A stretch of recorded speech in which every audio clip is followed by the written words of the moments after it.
live. Hello, everybody. Welcome back. It's another episode of Venture Maidens. Wow, episode 73. Oh, it's good to be back, y'all. We took a lovely, 6 weeks off. So enjoying some winter holiday time. We hope you all had a lovely and restful holiday as well. But we're stoked to be back and getting back into it and jumping right into the fire.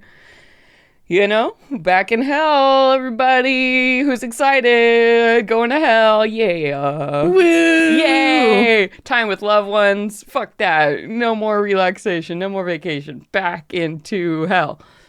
Was it relaxing? Was it relaxing? It's always an adventure. It's always an adventure. It's good. Yeah. It's time for more. Anyway, welcome everybody. This is the Venture Maidens. If you haven't heard the word, this is a D&D 5th edition / Tales of the Valiant actual play live stream and podcast. This is a very adult themed stream, so you can expect swearing and other dark themes that might come up. In general, we keep a content warning up for body horror just because of graphic fantasy violence descriptions. For this episode, we are in hell. We are in a hellish soul museum at this moment, so you can expect some dark themes to come up. Just in general, I think for this episode, psychological trauma, I think just as a general flag is a good thing to just put up at the front here. We will add specific content warnings based on specific things that come up. So just make sure if you're watching to check right now in the stream, you can see any specific content warnings. And if you're listening, you can always look at the podcast episode show notes to see any other specific content warnings that come up. Beyond that, let's fucking do it. Hi, everybody. My name is Celeste Konowich, and tonight I will be your game master. I'm Brittany Quintero. I'm going to be your thoroughly stressed out Eldrin cleric, Morana. I'm Nassim, and this is Zora, my cat. She just had to say hi. I'm your orc fighter, Tony Silvertail. And I'm Sage, and tonight I will be Aoife Flannery, your sinister satyr bard. Ooh, counter sinister. Counter sin with sinister. Yes. I love it. Well, it has been a hot minute, y'all, for the audience and ourselves. So let's make sure to hit that sweet recap, talk through what happened last time, and we can roll right in. What happened, guys? What happened last time on Venture Maidens? We ventured into the museum. Yes. And the very first room we came upon was full of wax figures. Scary, scary wax figures, each delicately lit from above. And as you ventured further into the room, more would appear. You couldn't really tell where the edges of the room were.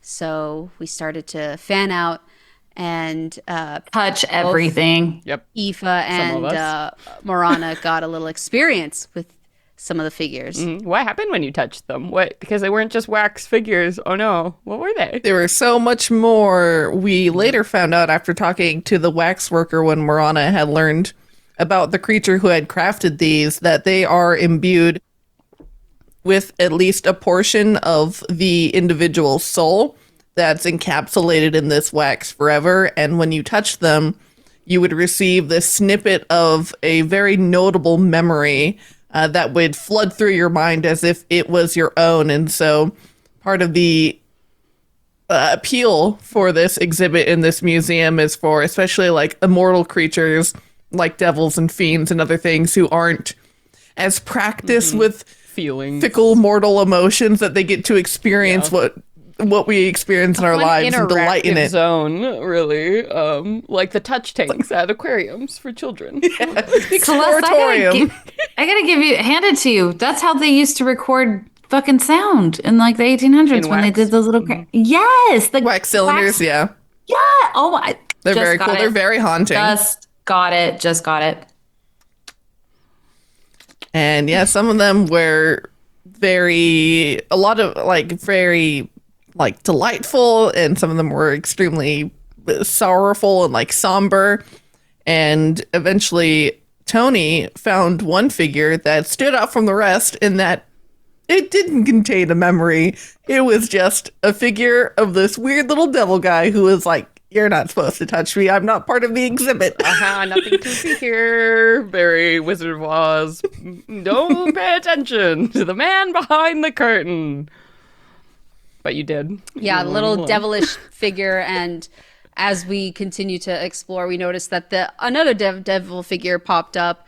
And then another one. They became easier and easier to spot throughout the crowd. And it seemed to actually lead us through the room. And as we found more and more and followed the path, we found the door, essentially, probably out of here. But it actually brought us to I don't think I caught a name, but the artist behind these wax figures. I don't think he gave you a name, but he is a wax worker devil. A wax worker devil, yeah. He was creating something as we walked in on him. Do you have something to say? Something to add, Brittany? Oh, okay. And he was very shocked to see us. So he's like, you're not supposed to look at me. Yep. We were like, all right, well, we'll leave you alone. We don't want to bug you. Can you help us get out of here? And he asked for a memory in return, essentially, from one of us. And Aoife did try to offer up the memory of her first kiss. Mm-hmm. Yeah. Yeah. But those are a dime a dozen, like you know. tame. He's got a couple Whatever. in there, I've got 12. Yeah. And so Tony stepped in and gave up her memory with Rook in the trials to see the one of the Fae courts, the Blossom Court, and where Rook basically confessed her feelings, and I was not able to return them. So with that, he was very satisfied and said, okay, well. Ooh, that's a lot of pain. That's a lot of pain. He said he was going to be here forever in this exhibit. And now you can ask me your question. Well, I definitely was hating every fucking single minute of this entire exchange and literally wanted to find literally any other way. And my biggest question is there a way, like, one, how are you going to be affected by this? Do you lose that memory so now you don't remember it? And two, like, what's up with your soul? And Morana is going to be very put that in the vault kind of thing, because she's going to want to make sure that you can get that back at some point. And that's up in the air, but that's a thing that she was very pointed about being preoccupied with. Sounds like a good topic for some research next time we have some downtime. Definitely. Yeah. Anything else we wanted to say in the recap before we just hot dive in? And then Aoife cast her legend lore on Domatia and learned that she is a virtuoso lich, that she was so consumed with her artistic pursuits in life that when she died and had unfinished work, it caused her to rise as a lich. And so now her lichdom is tied to some piece of work that is related to the medium that she practiced in life. So we don't know what that is, what kind of art she did, but it's given us a clue on something to look out for maybe we can use in the future. Yeah, essentially these liches, they all have some kind of Dorian Gray painting something somewhere, right, that kind of binds them. It's like their phylactery. And usually, has some instrument of their craft from life. Cool. Yeah. All right. Good recap. So yeah, that's great. We'll go ahead and dive right in.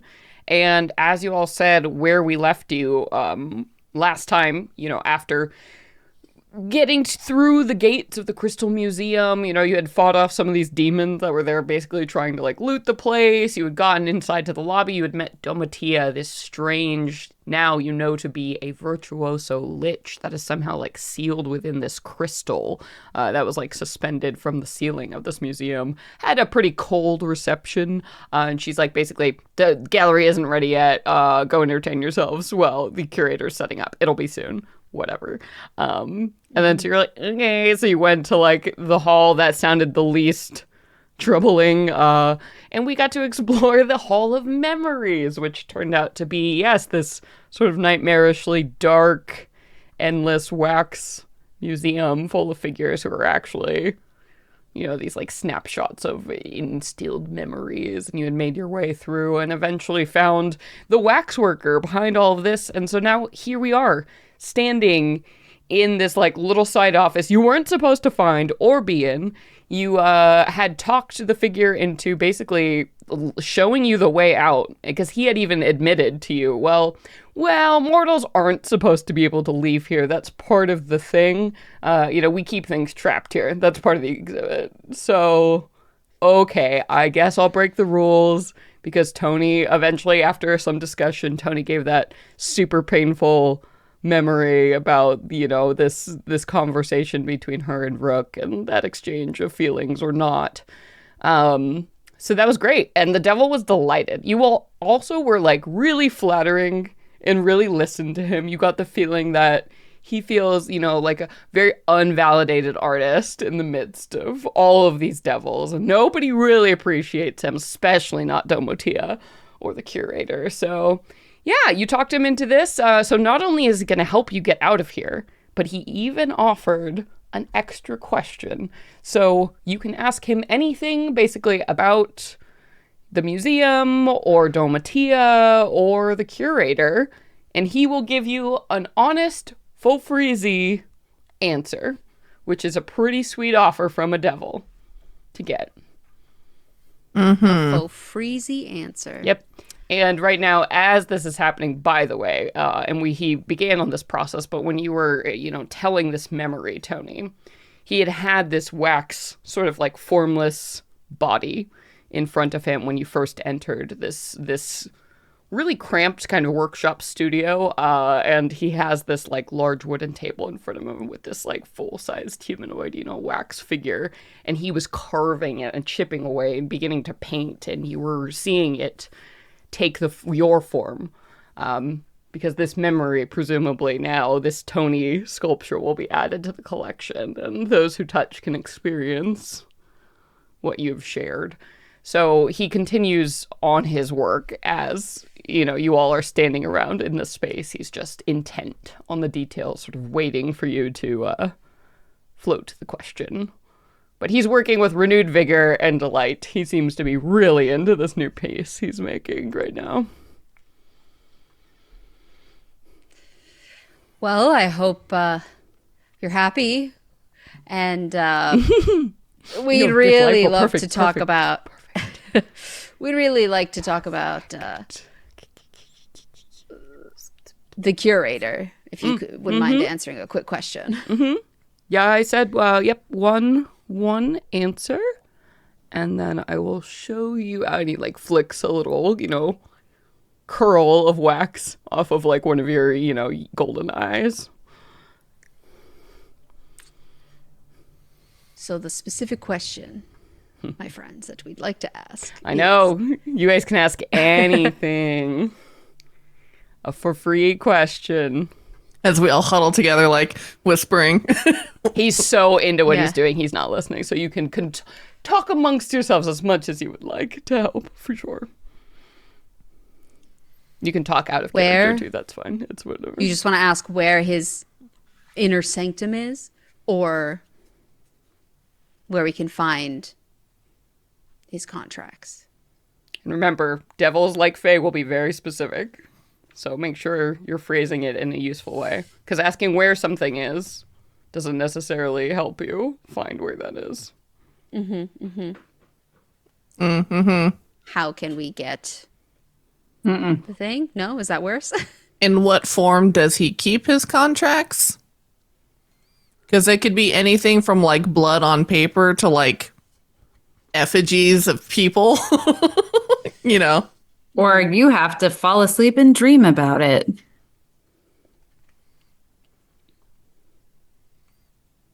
So is that the question? In what form does he keep his contracts? I'm looking at both of you and I'm like, well, what's our goal?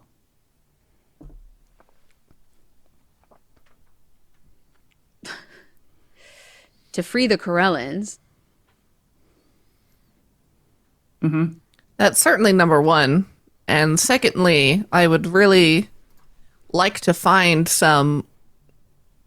if we can find the actual contract or other evidence that Melwyn had made a deal with the curator.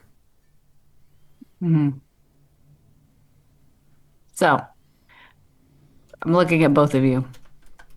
We can trust our intuition and abilities to figure out like this, but this contract situation might not be so easy with our intuition and abilities. Sounds like that's what we want to ask about.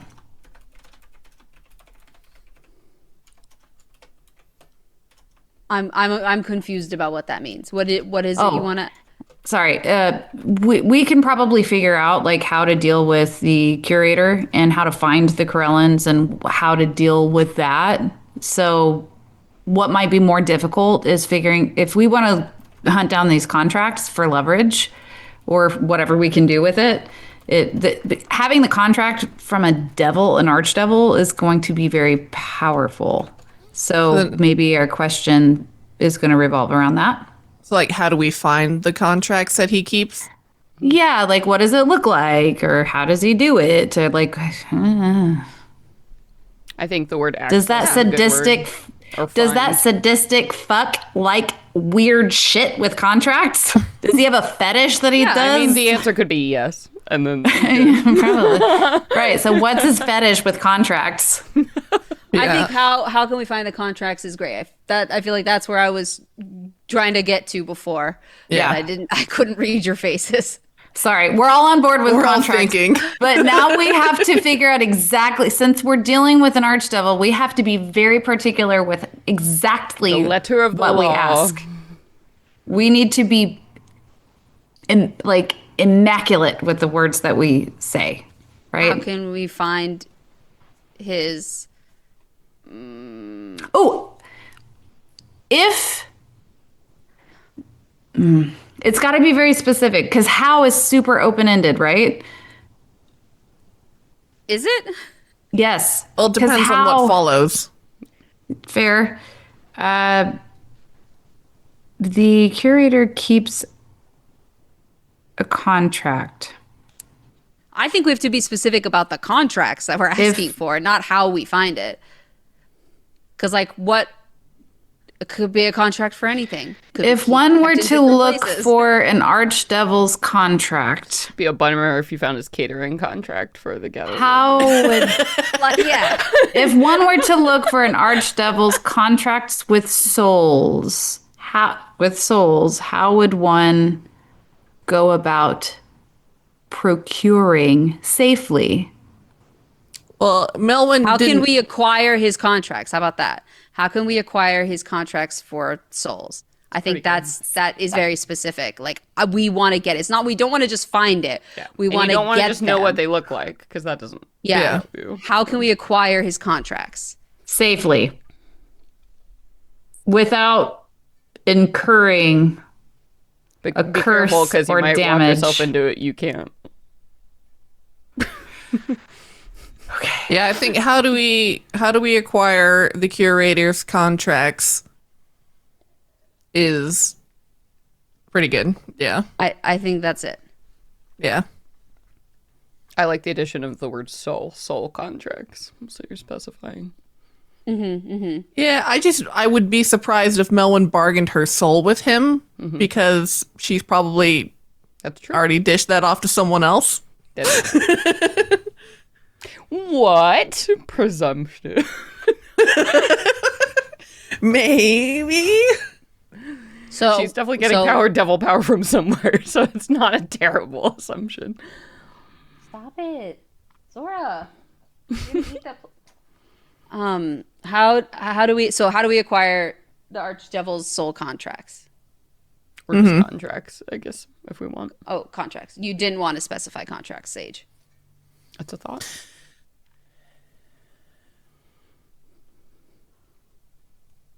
Yeah. Or how about we specify all?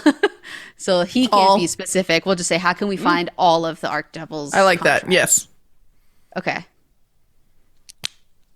We break out of our huddle. Cool. All right? Please tell us, how can we acquire all of the archdevil, all of curator. the curator, all of his contracts. Okay, want to take that one more time? I From really the don't want top. myself From the top, one more time. He goes, I'm sorry, what? I wasn't listening. What? How can we acquire the curators, all of the curators' contracts? Okay, I will accept this. That's a good question. Everybody can take a point in luck. That's pretty good. We're all working together pretty good. Deep breath. And he sort of stops what he's doing, puts down, the tools he's working with are sort of a combination of like woodworking and clay tools. He puts down like a little thin scalpel he was using to shave off layers of green. And he looks at you through the very large, like sort of the glass monocle over. Once again, you could really only see like the eyes that were like, stretched over like the weird taut skin beneath his face. And he peers at you with this, like, yellow eye. Oh.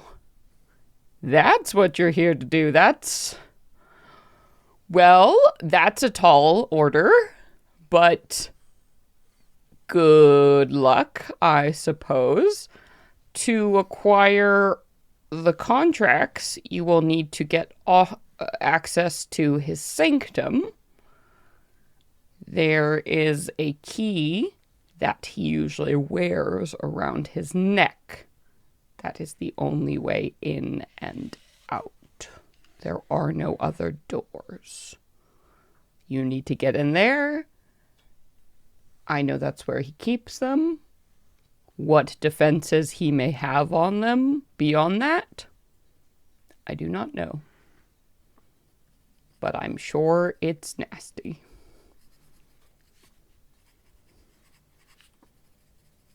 What's your name? That was not an answer you bargained for. Oh, no, you've been lovely. I've just really enjoyed your work and this entire engagement. You don't have to give me your actual name, just, what you like to be called by. Yeah. He stares at you with lidless eyes. No, thank you. You really aren't very familiar with devils, are you? I am. I just thought we were having a hellish moment. And he just continues to stare at you with, like, you're not even sure what the emotion is. On the face. And Aoife taps Moran on the shoulder and says, all right, well, you had told us to keep true north and to follow 3 lefts to exit out of here. We do thank you for your time. Yes. If you would ever like to come back and donate more memories, I would be more than happy to preserve them for you. This one will be quite a prize, he says, and sort of whispers over your beautiful wax figure. How do you want it posed? Because, like, you blink and look away, and then it's, like, posed, and you don't know how it, like, all weirdly happened. And,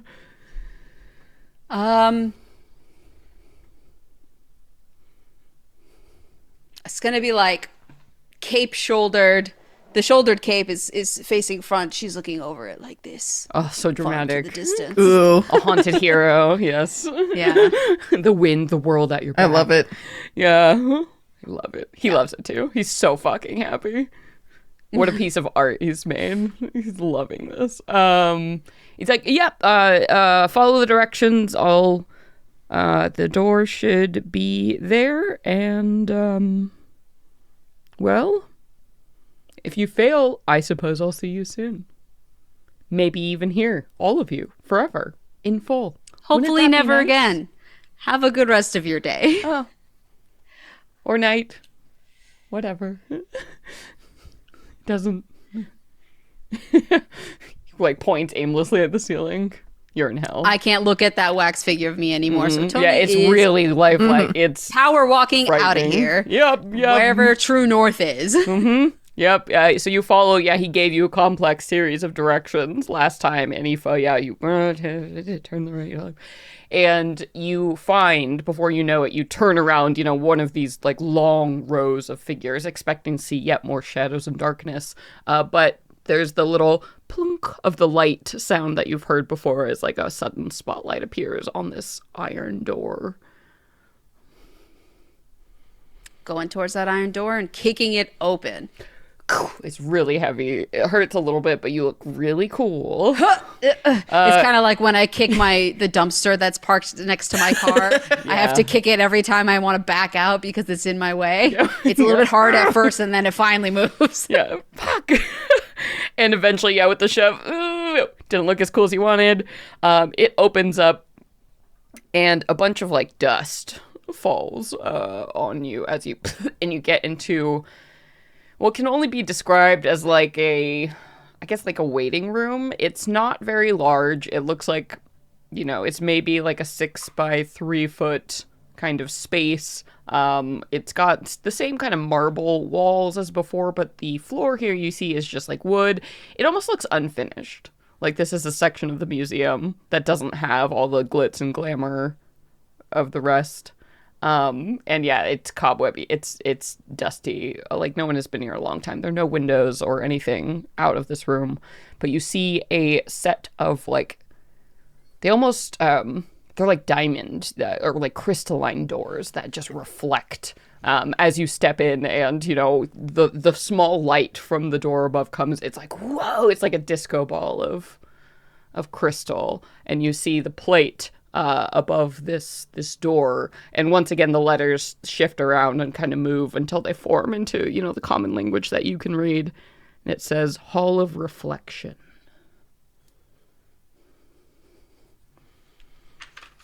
Sounds like another emotional time ahead. Indeed. In the Museum of Souls. This seems to be the place to do a bit of soul searching. Onward. This is the room where if you need to do any bookkeeping or long rest or ask anything before you get into a lot of trouble, this is your moment. Yeah, let's long rest. We can't do a long rest because Yeah. but I would say a short rest would be fantastic to get all back my bardic inspiration. I don't even remember I'm really sorry. I don't even remember what I can get back. You get back HP? You can spend your hit die to get back HP.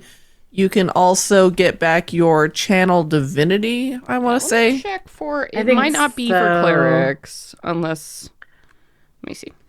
I'll pull up. It's been a while since I've you can regain uses when you finish a short or long rest. Oh, nice. Yeah, okay, cool. Thanks for clerics. Yep.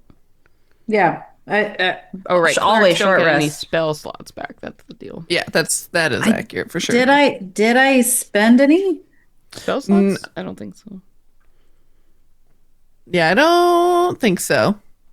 I guess. Well, we haven't rested since the. Yeah, we just had that short battle against the couple of. Oh no! Couple of dudes that we I wrote fought. I You did cast a branding Spirit smite. Guardians, Oh, yeah. I think maybe in a branding smite. I've used a magic missile, but that's not a spell slot your thing. one That's freebie you get every day. Yeah. But I did cast branding. I'm looking at my notes. Branding smite. So that's all I have written. All right. So that's. But I did take damage. So short rest, HP. Yeah. So spend however many hit dice you want. So You'll get back whatever one of your hit dice plus your con modifier. And you get to just choose how many? You get to roll it, or how many dice you get to roll, how many d8s. Because you have 10 d8s of hit dice as a 10th level character. So, I'm going to roll one. One Yeah, D8. and Arrow is with us. And Arrow is with us. Arrow has been, the whole time, like, his wings up as thin as possible to, like, move between the wax statues. It's been very uncomfortable. Trying not to hit anything. And last time I did cast mage armor on Arrow, so his AC is +3 until we have a long rest. Nice. You have his character sheet. Stats, yeah. Oh, there we go. Okay. His Cool. AC is up by 3. Okay, cool. You be prepared to, yes, roll some things. Maybe. Do you want us to give you our updated HP? Nope, I trust you guys have got it on lock. Okay. But just beware, it will probably matter. Does my Bardic Inspo roll over from last No. game? Bardic They Inspiration last only for lasts, 10 minutes. Yeah, 10 minutes. Okay. So we take a little break. We get a little power nap in, a little hour, hang out, have a snack, do our thing. Anything else? So, nature's gift on Arrow to just bring up his HP a little bit. Nice. So that's one of your wild shapes, yeah? Yeah. Okay. I can use a number of times per day equal to my PB. And I think That's this not is one my of your first wild time. shapes. That's just a cool druid thing. It's a bonus action. Nice. Yeah, so I'm gonna heal him real quick. Okay. Anything And else? that's it. Alright. Groovy.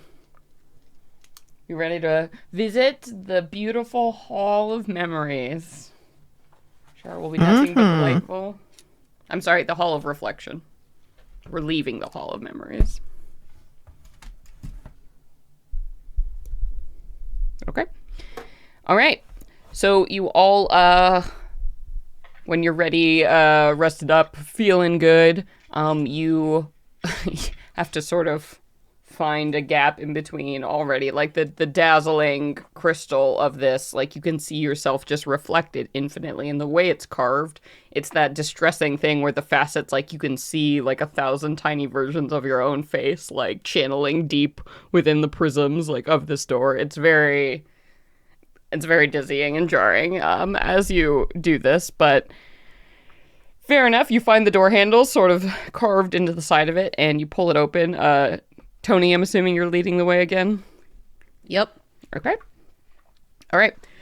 So you open up this door, and immediately the light, I think, of the room beyond strikes your eyes. You've been in sort of a dusky kind of in-between environment, and the room before was very dark, other than that kind of spotlight light. This is the exact opposite. It is bright, and your eyes sort of sting with the reflection as you're looking around here. It's almost like you're inside of a cave of ice at this point, and you realize that the floors, the walls, the ceiling, they're all these faceted, like almost like gem cut, clear like crystal walls. So once again, you get that disturbing thing of just hundreds of yourselves and your companions sort of just the reflections around the room. It's very dizzying and disoriented. It's hard to tell exactly where the floors and walls end, but this large sort of maybe dome-shaped room seems to curve off like natural caverns in different directions. And as you're looking at the places on the wall, you look kind of beyond your own reflection, you can see that lining the hall are these large flat panels, sort of coffin shaped, that are lining on either side in front of you. If you were to progress into this hall, you could get a better look at what's going on in there. Yeah. I'll keep my sword out, and I kind of want to, as I get closer to one of these panels, like tap it with the tip of my sword just to see if anything is triggered. Yeah, you do. You sort of, push past the dizzying light effect, and it's also hard to tell, like, you're not sure where all the bright light is coming from that is casting all of these reflections. There seems to be no clear source. It's just this very glacial kind of cold light coming in from everywhere. And as you walk up, you make your way towards one of these flat panels here. You reach out to like tap a sword, and you see something like swims like to the surface. It's hard to tell if it's like swimming or something. It's like something on the other side as you see a figure like presses against the glass. And you can see the face of like maybe an orc man. It's a little hard to tell. It's a little cloudy, but you can see where you tap. his hands try to approach yours. You can see him clearly on the other side. That's not at all what I was expecting to happen. Tony, like,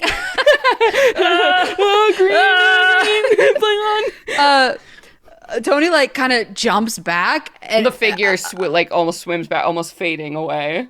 You can just see like almost like the shadowy outlines like within the crystal.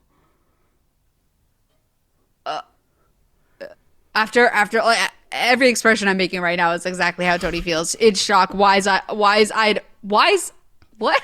Eyes wide open, Jesus. Wide shut. Almost drops the sword, really, and then takes another step closer to see if the figure comes back closer again, if it's mirroring what she's doing in any way, if she saw what she saw. Yeah, the figure does move closer, and it's not so much the feeling of it's mirroring you, like, exactly. It's more like you startled it at the same time you startled yourself, and it's sort of moving closer. And yeah, as you get closer to it and clearly mean it no harm, it, like, you know, puts up its hands again against, like, pressing against the other side of the glass, and you can kind of see it shoves its face a little bit like a kid pressed up to a window, right? And you can see the gleaming gold muted of its eyes, but it's there. It's almost like it's listening against the wall for something. Oh no. Yes. Do Eva and Marana also see this? Yeah, if you're like standing back, you can see, this figure. Are we seeing the same thing? I guess more specific. Okay, I was going to say, like, what do we see? So we're seeing what Tony's seeing. Yeah. And you see me freak out. Well, yeah, we're all, Understandably. yes. Whoa! Because Like, I think we'll all jump back in a moment of like, oh my god. no. And Touching things. I didn't touch it. I mean, I touched it with my sword. Stop touching. Eva wants to start kind of like rapping at these panels and at this crystalline material to get a sense of like how thick is this, because a lot of magic is stopped by 2 feet of stone, for example. And so she's like thinking like, if we were to try and like contact one of these people in here, would that magic likely stop? question. What if they're an illusion? Focusing your attention like kind of on the same panel that Tony is at, or are you going to like examine a different panel? I think she would. Or you can just stay back and kind of like, you know, before you even move further into the room, try and investigate what the hell these walls are made out of. I think she would look at the one that Tony's also has drawn her attention.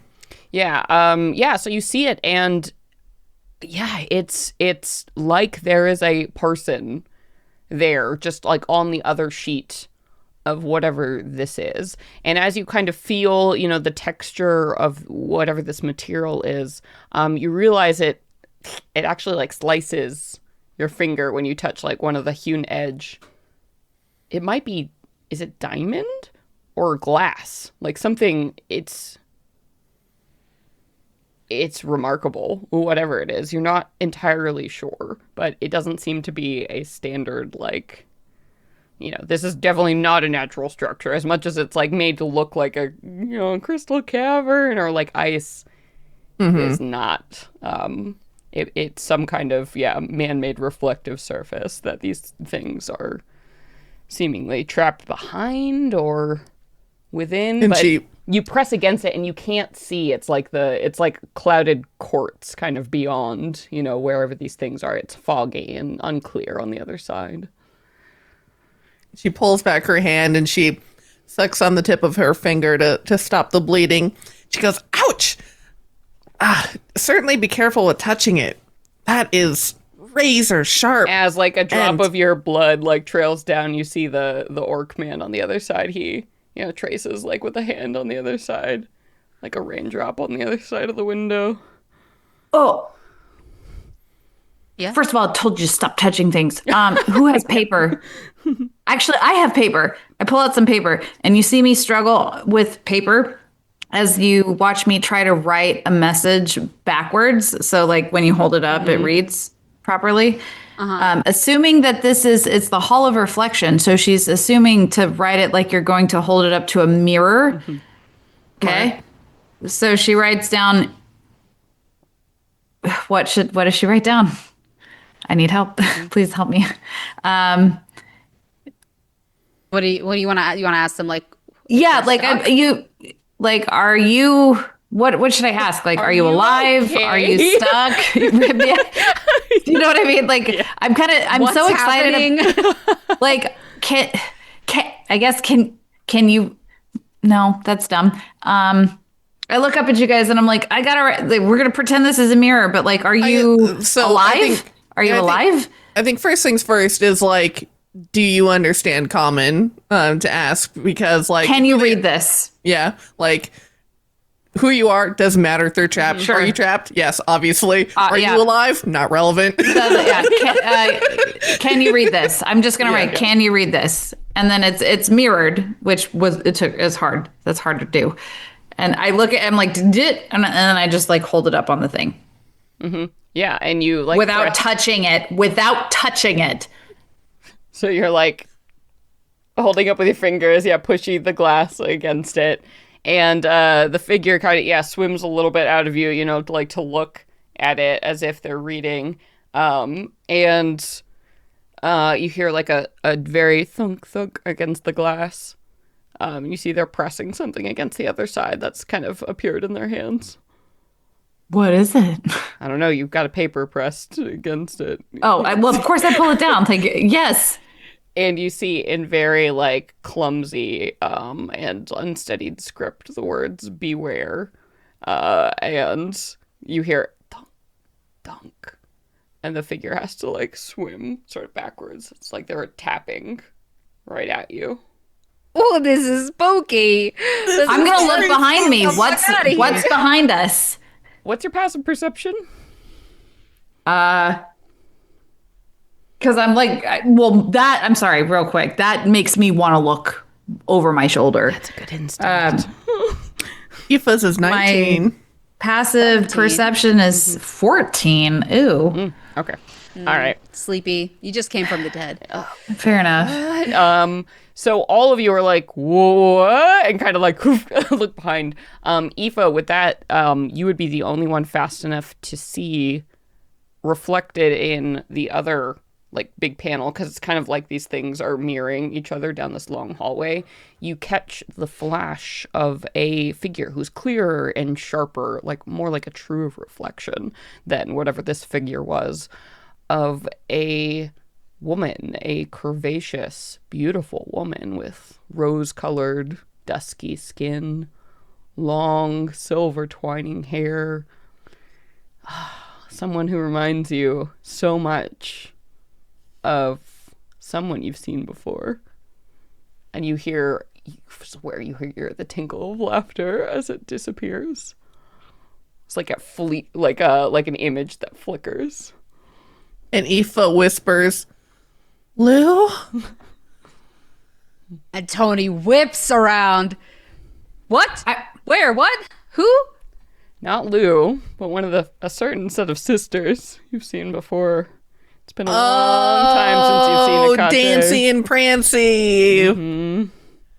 Looks like Hecate was just behind you in that mirror. Ooh, okay. Let's go. Let's keep moving. So this is someone, What? Rana, you haven't seen before, but like this almost like a nymph-like figure wearing this like kind of Grecian off-shoulder like toga and just the long like silver Wait, did hair, I like, see it too? moonlight. I think you probably would have caught just the faintest of glimpses. The movement? Yeah, and it's like the thing, whatever it was, moved so fast it like scrolled off of this. So I'm like, what did you see? I saw like What's something's that? obvious. Something? Who? What? But And she you know says, what? no. I don't want to know. Let's move. I don't like this. This is fucked. That little dude just said we need to beware. How about this? How can we take a vote? I vote that we don't look at fucking anything in this. Because if you look, It means it interacts with you. That's the whole exhibit, right? If you look at it, you're interacting. That's the exhibit. And by the way, when you interact with the exhibit, you get trapped. And I don't want to get trapped. I don't know if I've told you this the last time, but I have a lot of anxiety about this concept of being trapped. Trapped? Oh, why? Why Like, would that be? and you see Marana starting to like... Marana, relax. Tony like gets her hands on her shoulders, is trying to calm her down. It's like, okay, right now we're okay. I understand this place is terrifying. I'm also about to shit myself. And we're not trying to interact with everything in here. I'm trying to make sure that we can get through here alive, and that's all. I can't predict everything. Stop that's gonna touching happen. things. We have to figure out what's around us in order to be aware of what's happening. Okay? Let's just walk to the Doing end of our the best. hallway. Exactly. Let's go. Stop looking at stuff. Stop touching stuff. Can we please just walk to the end of the hallway? Thank you. By the way, your hands feel very nice on my shoulders. We're moving. We're walking. I haven't let go of her yet. I'm walking her out. You're doing the weighted blanket thing. Marana, Thank you. I'm assuming you're like hands up, like horse blinders, not looking at things. It sounds like that's your play as Tony is like reeling you down the hall. I'm just like, I'm going to let Tony steer me. And I've got my both hands on my bident. Okay. And I'm just like looking at the floor. Looking at like my one foot in front of the other. And I'm like, I don't want to look at anything in this fucking hallway.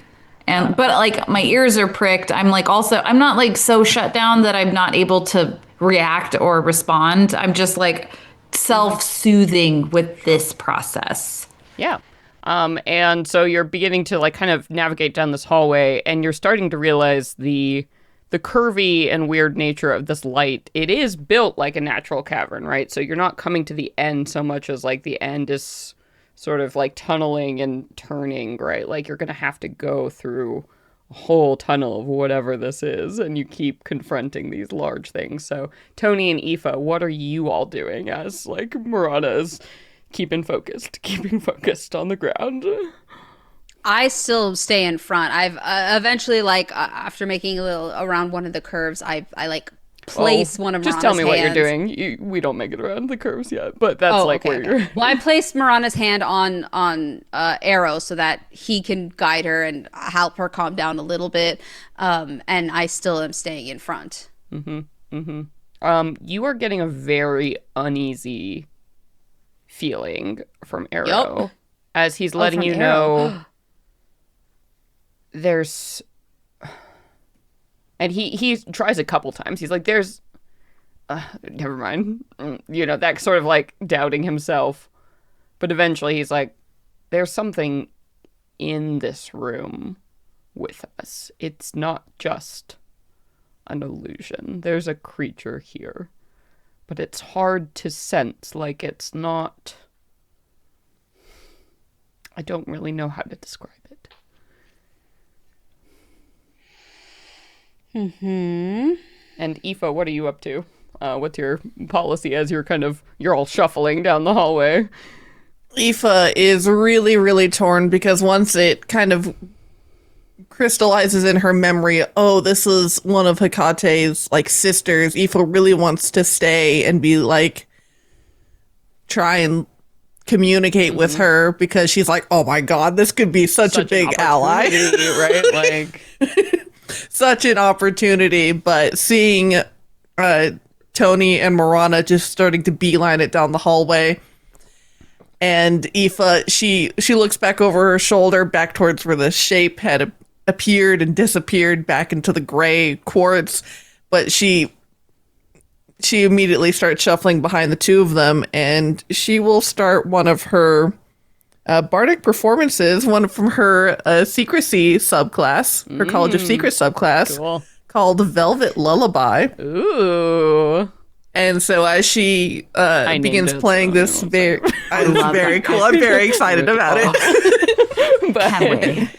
And so she starts playing this very dreamy, soothing melody that begins to envelop over all of us in this 20-foot radius, around corners even. And so we get half cover, so we get a +2 to AC and dex saves. And creatures not within the sphere have disadvantage on perception checks to look into our bubble, basically, as we're kind of just like enveloped in this like soothing, warbling shadow. Cool. Yeah, so you continue this, and as you play this sound, maybe it's because the room is made of glass, maybe because of whatever the substance is, it echoes and distorts very strangely as it bounces around this chamber. And while you get the benefits and everything, it doesn't sound quite right. It sounds discordant and warped as you make your way around here. And you realize, Tony and Marana are keeping forward, always forward. But you realize the moment you pass by, like that next panel, the face appears. Her face appears. And like, you kind of take that step. If you walked back, you could see it. And she would be there waiting for you. You saw it, Aoife. You saw it. She's there. She's watching you. And she calls out, "Wait! Hold on, please, for a second." To your Are companion. you saying that to us? Yeah. Well, I think we gotta wait for Nassim. Okay, we gotta wait for Nassim. I'm listening. Okay. She'll stop you. Tell her to stop. What? Why are we stopping? Don't, Aoife, don't look at things here. They're not true. What did you see? Like, what? This is one of Hekate's sisters. She Yeah, gave and if up she's- her own sister. Yeah, she's trapped here. Do you really believe it's her? Morana's like trying really hard not to be shrill with panic. Yeah, she's like, "If I didn't believe the Karillans were actually here, we wouldn't be here, Marana." That's true. She's a Karillan? No, but she's a she's an face in their opportunity. Yeah. All you have to do, Aoife, you don't even need their approval. If you just take one step back, you could see what you were supposed to see, what this mirror is trying to show you. She does. And as you take the step back, you turn to the left and you look and you see her clear as day. Not like that orc on the other side that was like foggy and behind. It's like that perfect crystalline reflection of that beautiful Fey woman, the one that enchanted your friends. And she, reaches up almost to her own face, like with that caress, like a promise. And her smile sort of splits open and you see like her head like begins to bleed as these curling satyr horns come up, your horns, as they grow larger and larger, and you see like the dome and the hair splits as like a crown of thorns raises up. And you see, cloaks, robes sprout from the living skin full of stars and charisma as you stand there before you, a vision of what could be. Oh my god. And Aoife is stuck in this moment, absolutely consumed by this vision and trying so hard to look away, but even especially within her Fey form, she's just like transfixed in this moment of potential and opportunity. And go ahead. And Rana and Tony, are you following suit? Your friend is transfixed by something. Yes, of course. I've got I'm so fucking prickled by everything. I'm watching. Look back, your friend is transfixed by something you cannot see. Something you cannot see. She is staring into the reflection of one of these empty panels. I would like to walk over and I'm going to look at what Aoife's looking at. There's nothing there. Aoife. And I'm now kind of freaked out about even putting my hands on Aoife because I don't trust a single aspect of this fucking place. I look over at Tony and I'm like, What are her eyes doing? I walk over and I try to look at. Oh, she's Aoife's seeing eyes. something. She's clearly. Aoife. And Aoife can hear you. I just Aoife, don't really it's feel not it's that there. important. It's so what you see before you. It's validating. It's yeah. And I'm like, Place Aoife, is it's telling you not there. something. I start to get a little shrill with the And panic. I'm like, Eva! Like shrieking. It's not, like hysterical. I'm trying not to scream into the Tony, microphone, you hear but like a tinkle of laughter coming in from off and down the hall away from you, like something is running past you, something invisible, and you a slight gust of wind. No. As your friends are engaged in this moment. And Aoife will finally turn and look at Marana and say, "It's not?" No, it's not. I'm so close to fucking backhanding you. I'm like, it's not there. It's not there. No, whatever you see is not there. I'm screaming it at you. And then she looks at you and she says, and she's like, it's not there. And There's she's like, nothing she's finally like, it's setting in. Oh.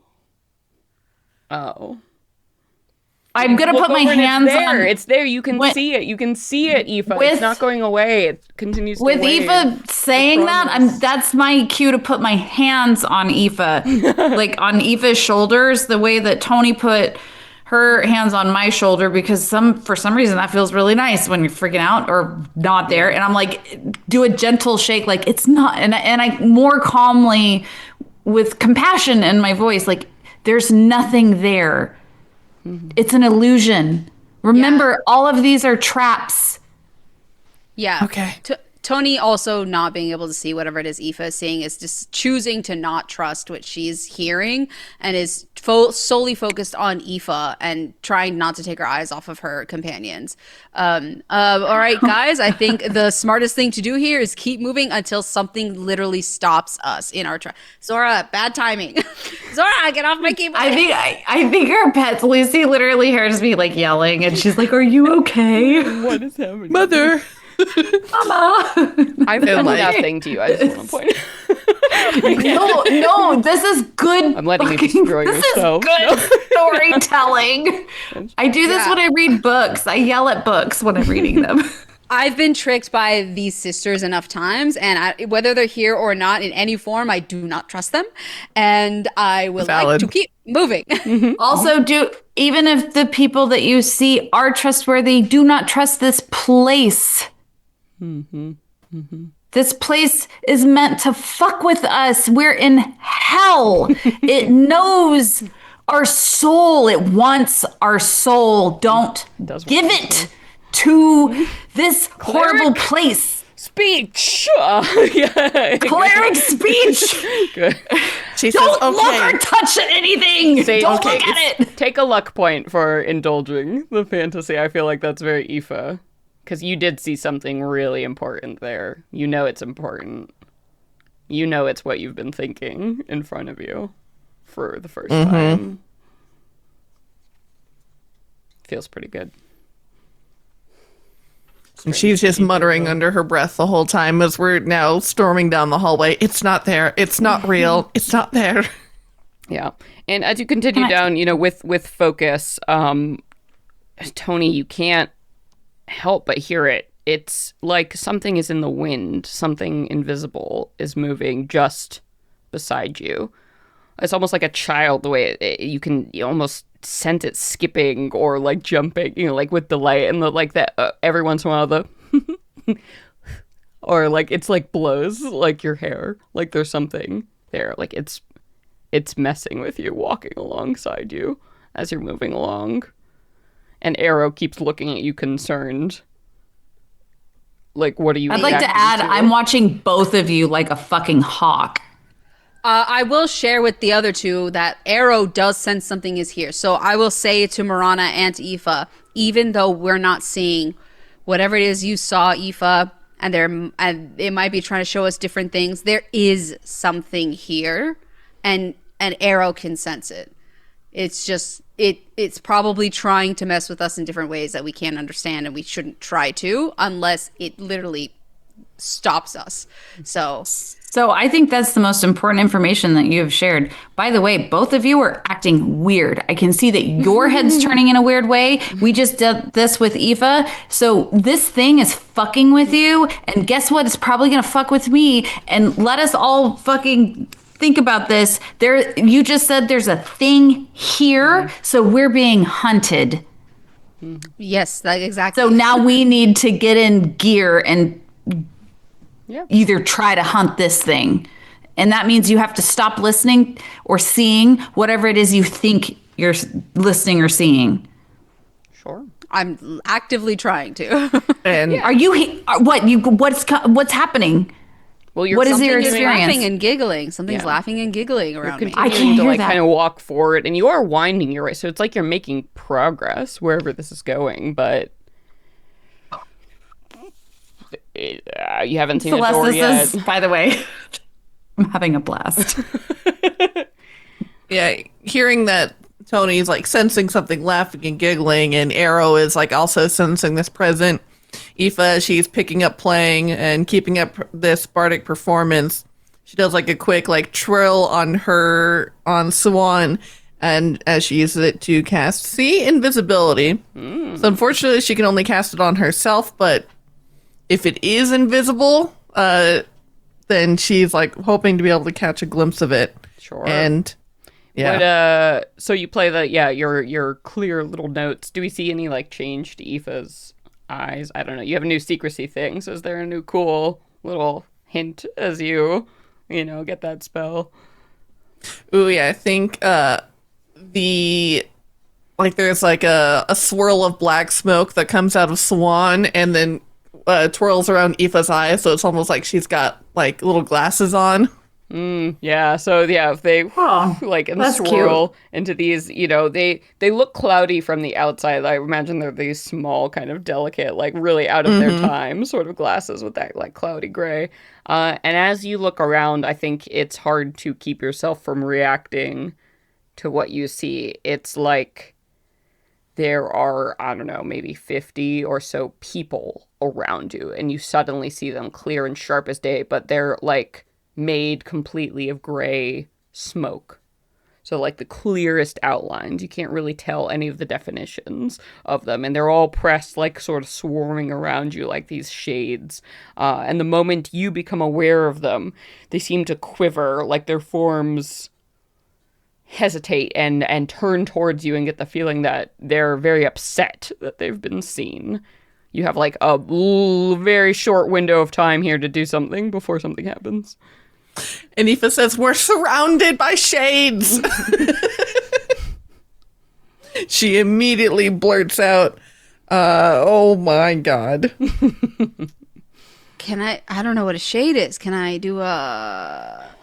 I mean, I don't know if that's actually what they're called, but she's like, Yeah, shade isn't Just like referencing- like a monster term. It's like they look like ghosts. Like imagine people, but completely made of like black, thick, almost like made of dry ice in the shape of a person, right? So it's like they're the ghosts or impressions of people, but they're there and they're very real. And only now did you see that they were like swarming around you in a pack as they're like moving around and just distressed. So you all kind of, and you just sort of alert them to this moment. Aoife, is there anything like directly hostile you're doing, or just sort of like letting everyone know this is the sitch? I think she will, because thankfully see invisibility does not require concentration. Yeah. But she will immediately reach out a hand towards Tony, and with another just like blast of notes on Suwan, this like music pours forth over you as she casts Intellect Fortress, so that you have resistance to psychic damage and advantage on all intelligence, wisdom, and charisma saves. Yeah, so you like My goodness, thank you. get the spell off onto your friends, and you see as the shades, they're all reacting, and you see they're upset. They're kind of, their forms are becoming wispy and less human-like. Several of them sort of like their forms dissipate, and again, like dry ice, the smoke like falls and sort of like forms up into this column that you can kind of see, and a face becomes sort of clear in front of you, just like a hovering face. And Aoife, only you can see this as this is happening, but all of you hear in your minds a familiar voice, so meddlesome, as you recognize Domitia's voice. I didn't believe it. I didn't believe it when my mistress told me you were the ones causing all of this trouble. But fine. You've seen me. All right. The game is over. And I'm going to leave here.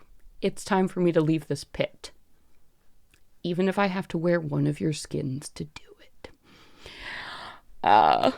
And we are going to roll initiative. So Domitia is seeking freedom? Well, Sounds like it. wouldn't you? Yeah. Yeah, I think that's important fucking information, A because... few different levels of important information in there. Oh my god, I rolled a natural 20. Jesus. Fuck. Go ahead and type your things in the chat, and then we'll roll along, because this isn't going to be a normal combat encounter. This is going to be a chase. Because there's very little you can do against Domitia in this form, but she needs a body to get out of here. And you guys gotta make it out alive. Okay, I'm gonna fill out my drink. Oh my god, you Open a both got drink. natural 20s? Yeah, dude. So maybe I would like, if you're willing, Nassim, and it maybe got to run it by Celeste, but I would like to cast Beacon of Hope. Sure. So let me explain what's about to happen here, because the chase rules are sort of more in the vein of something like the skill challenge we did before. So it's not going to be as like hard mechanics as combat. Essentially, everything we're going to do boils down to a skill check. But narratively, absolutely, you could do things like that to try and assist your position. So here's the scoop, guys. We're going to do a chase encounter. These using the brand new Tales of the Valiant Game Master Guide chase rules that I made up. So, you ready? You ready for this? Here's the breakdown. So the way chase encounters work is we have rolled initiative to determine who is going first just on this round. From here on out, we're not going to determine initiative. We're going to be tracking something called progress. Instead of like typical, like classical chase encounters from earlier editions of the game, we don't track distance during the chase. The chase encounter here assumes you're running your ass off for the entirety of the chase. And what we're going to do is basically the chase has a certain number of locations that happen. So basically you're all running, and each location you come to. So in this nightmarish reflection space, to get out, to keep running, you're going to have to encounter these different locations that are being created for you by Domitia. So what we're going to do is we're going to go around here in initiative order on this first round, and every person is going to take a turn that has two parts. The first part of this is to resolve obstacle. Each location you come to is going to have some kind of obstacle that will demand a check. All of you will have to make this check in order, and how much you fail or succeed determines your progress. So I have a little table here, right? Technically, we're all starting. Domitia is the pursuer, so she is starting at 0. All of you are starting by default at 11. But when you win or fail, basically, how much you fail, like you could get as many as -4 to your progress if you're -10 below the DC of the check I require. So you could lose progress, and if Domitia catches up to you, she has a chance to capture you and basically pull you into her mirror hell, and your body will be, well, we'll deal with that. It is her goal to get a body to get out of here. It is your goal to make it to the end of this hall, out of here alive, without one of you getting basically lost. What Nassim and I were deliberating is, since we both have rolled a nat 20 and we both have a +2 to our initiative, Nassim was asking what I wanted to do, and we were going to deliberate who would go first. And knowing all of this, I kind of insist on casting Beacon of Hope, because I think in this case, maybe having advantage on a wisdom save and death saves might be beneficial to everybody. Sure. So here's the scoop. So the first thing you do on your turn, like I said, is resolve the obstacle. So on this round, the first thing we're going to do is go around in order just as it is, and you all are going to have to make a check against this obstacle. Whoever is going first is the check. The second thing you can do is take a chase action. So here is what you can do. You have some limited options here based on what you want and what you want to describe. So the actions you can take, and you don't have to, but you can, are capture. This is really not going to be your bag, but Domatia is going to be trying to do this to you. So that is one of the options. You can use this option if you guys were trying to chase someone as the pursuers, but in this case, you are the runners. She is the pursuer. So capture, sabotage. So you can do something, and this is your chance to be like, I use this spell, or I use this ability, and it's sort of a narrative thing. I'm not going to make you spend the spell slot or whatever, but this is you, like during a skill challenge, right? Like describing to me what you're doing to try and give Domatia disadvantage, because she also has to make checks in each location to see if she can catch up with you. So one of you could try to sabotage her to get disadvantage, right? So that's sabotage. 3 is help. So this is trying to give one of your allies advantage on the check. So if one of you is really struggling and falling behind, you can use your chase action to try and help them. And the fourth and last option is study the route. So this is, as you are running, you are focusing just on what is ahead, and you are giving yourself advantage on the next check you make. So as a reminder, each turn, you're going to have to start by making your check against the obstacle. I have set what the obstacles are and what checks I will require. You can try and talk me out of them if you think there is something like that is more applicable with your character. I am willing to hear cases if there is a different check and skill. The DCs for each location are going to get harder and harder as the chase continues, because you are getting more tired and the challenge is increasing. If Domatia, her progress score is the same as any of the others, she gets an opportunity to try and capture you with that option. You have to make basically opposed grapple checks. If one of you is taken, bad things happen. You might fail the chase, and we'll trigger some fail conditions, and we'll deal with that. But your goal is to get out of here to the end of this hall before she captures one of you.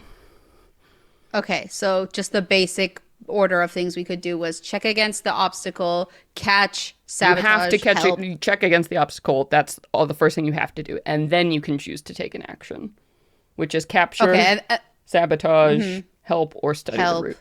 Or study the route. Okay, yeah. Thank you. Yeah, so if you're looking at, I shared that PDF again. It's pages 192 to 193. It's the phase 2 take action. But phase 1, you're all going to have to do. So this right now, I'm about to describe what kind of check you have to make, because things are about... So far, only Aoife has seen what is sort of happening here. But you're about to run through a nightmare, a hall of mirrors, and face some shit. You ready? Run your asses off. Okay, so wait, we still got to figure out. Nasim, that being said, now that would you like to go first, or would you like me to? I think your help is going to be more helpful, so I think you should go first. Well, I might not necessarily want to cast a beacon of hope yet, so we got to deliberate this. Oh, okay. Then sure, I'll go first. Okay. So then I'll go after you. All right. So just for this round only, we're going on initiative. After this, we'll be going by our progress scores. So depending on how well you all do. So remember, it's important to keep your number in mind until I score how much progress you win or lose, because there's a short little table here. So essentially, if you are 10 or more below the DC, it's really bad. You lose 4 progress. 5 to 9 below, you lose 3 progress. 1 to 4, 2, equal, +2. So there's a range here. So what you roll is very important on these rolls. So, and I'm rolling a d20, right? Mm-hmm. It will be a check. So you'll get to add something based on what is about to happen. Okay. So we're going to go in initiative, right? And the pursuer always goes last. So Domatia will be going last this round. But if her progress is different, it will be going by progress order. So if one of you is doing terribly and Domatia catches up fast, she might end up going before one of you. And also get ready to roll for arrow. He is going to have to roll as well. Okay. Okay. Oh, should I have rolled his initiative? I didn't. Oh, yeah. You should roll for his. Sorry, 1 second. What is his dexterity? Well, he's last. He got... Oh, sorry, Britt. I'll, shit.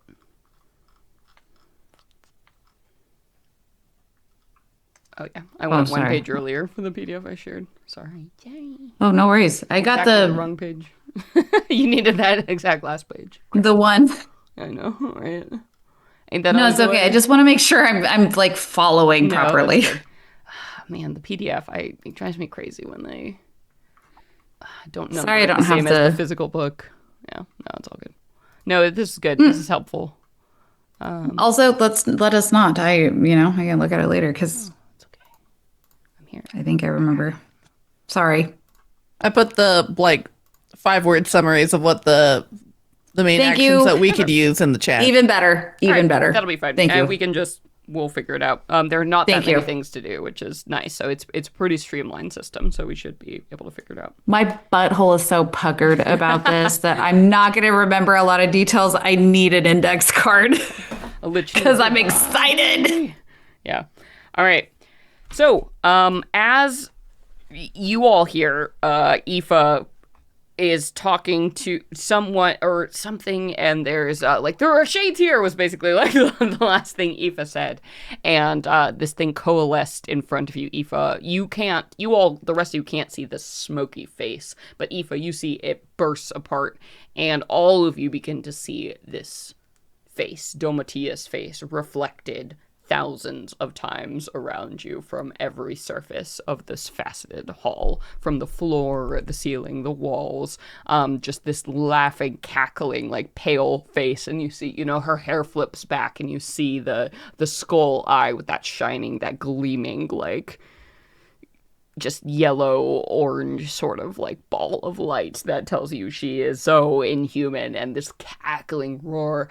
And as you are looking around, you begin to see hands, like 2 pale arms, like sets of hands, all of different sizes, for whatever the faceted surface are, reaching out, grasping towards your feet, towards your hands, like whatever parts, as just hundreds of these figures are filling the room, and the chaos and the visual, just the panic of this. You have to run.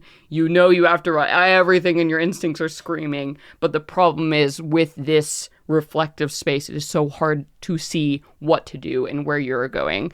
Tony, you are going first.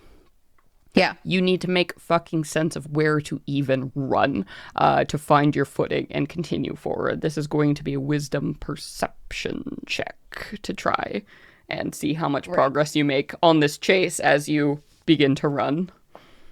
Aoife yells, "Remember true north! Use your instinct!" AKA study. Well, I got a 24. A 24 Oh, hell yeah.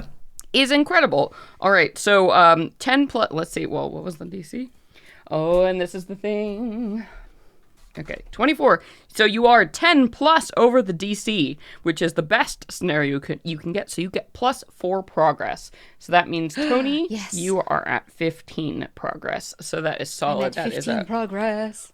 A full around victory. So that is phase 1 of your turn. Now phase 2, you can take one of those actions we have described before. So those actions are capture. I'm going to just skip capture and assume I'm going to leave that for my villain in this case. So the 3 options you can basically take, you can try and sabotage.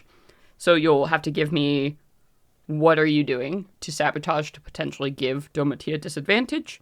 Are you going to help someone around you to give them advantage, one of your allies? Or are you going to study the route to try and give yourself advantage on the next roll you have to make? Those are your options. I feel that I have a pretty good advantage on my own, so I shan't be studying the route.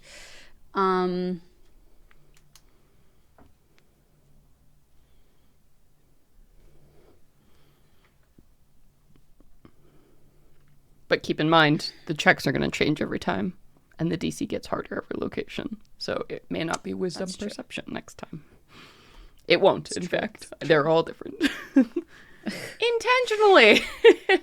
I'm trying to think about what I don't really have an action that really helps anyone right now. Other than, fighting, which isn't an option. Unless I can. I mean, you can say, like, if you're fighting, if you're trying to bash in crystal faces to kind of, like, make things clearer, right? Like, if you smash some mirrors in a hall of mirrors, that's always step one to, fighting the villain, right? You could use that to help one of your allies if you want, if you're running along smashing. Like, put distance surfaces. between Okay. Yeah. I do like the sound of that. All right, we'll smash the mirrors. I'm in front anyway, so I'll try and make less of a visual obstacle Yeah. by breaking the shit. So the help action, the participant uses its action phase to help another participant within 15 progress. So that is now all of you right now. The target gains advantage on the next check it makes against the location's obstacle. So which one of these fine party members would you like to help? You have to specify. Oh, shit. What? You have to specify which one you're helping. No. Sorry, I was trying to interpret what Brittany was miming. I was saying Arrow because he's bigger. Yeah, let me look at his stats real quick. Yeah, I'll aid Arrow. Okay. All right. Yeah, so you go up and you're smashing the high points, right? The ones like higher by his head is what you were doing. And trying to clear a path with him barreling right behind you. So you're going to give him advantage. Okay. So the next person going then would have been Marana, yes, with initiative. Yeah. All right. So first off, before anything, got to make me that wisdom perception check. To see if you can even orient, like, as these grasping, pale undead hands are just trying to pull you in. It feels like they're just trying to drag you in like quicksand into this crystal world that she lives in. I fucking hate it. Where am I? Sorry. All she needs is some skin to wear. Oh, please don't. Please don't. Please do not. Oh my God, where the fuck is wisdom? I'm freaking out right now. It should be pretty good. Is it a save or just a check? A check, a wisdom perception check. So you get to add your perception. Whatever is listed there. That will have your wisdom already totaled in. Okay. 12. 12. Okay. So that is below the DC that you needed, but not by much. So you are going to lose... Let's see. So that was 1 below the DC, so you're going to lose 2 progress. So Marana, and the thing is, even if you lose progress, you still make your way forward. It's just basically like you all are running as fast as you can, but maybe you get tripped up, like as these hands are grasping at you. You feel them dragging down your boots, and you kind of stumble and trip as you're trying to get your bearing. But luckily, in the end, like you can see. Tony is leading a clear charge, and you fight your way out of it, and just keep going. What action would you like to take as a follow up? In this like tripping and stumbling, because I don't like I'm not too far behind. I just like Yeah. eat shit and then get up and scramble, right? Yeah, so you're still moving. So this is kind of because we're abstracting, right? I'm just not up Arrow's You're asshole. You're not running as fast as Tony. Tony is the fuck, like, yeah, she is. You've lost momentum. Yeah. Okay, yeah. I'm like, yeah.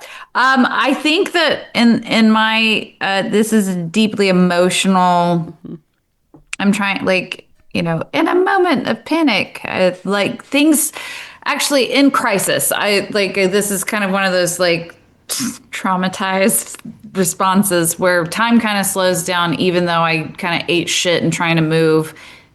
That is the crisis. So I'm going to I would like to take my action can I cast my beacon of hope? We can say you are doing it, yeah, but it's just going to apply to like this round and be a narrative thing. So I'm not going to make you spend the spell slot, but we can say you cast it right and it will trigger one of these actions.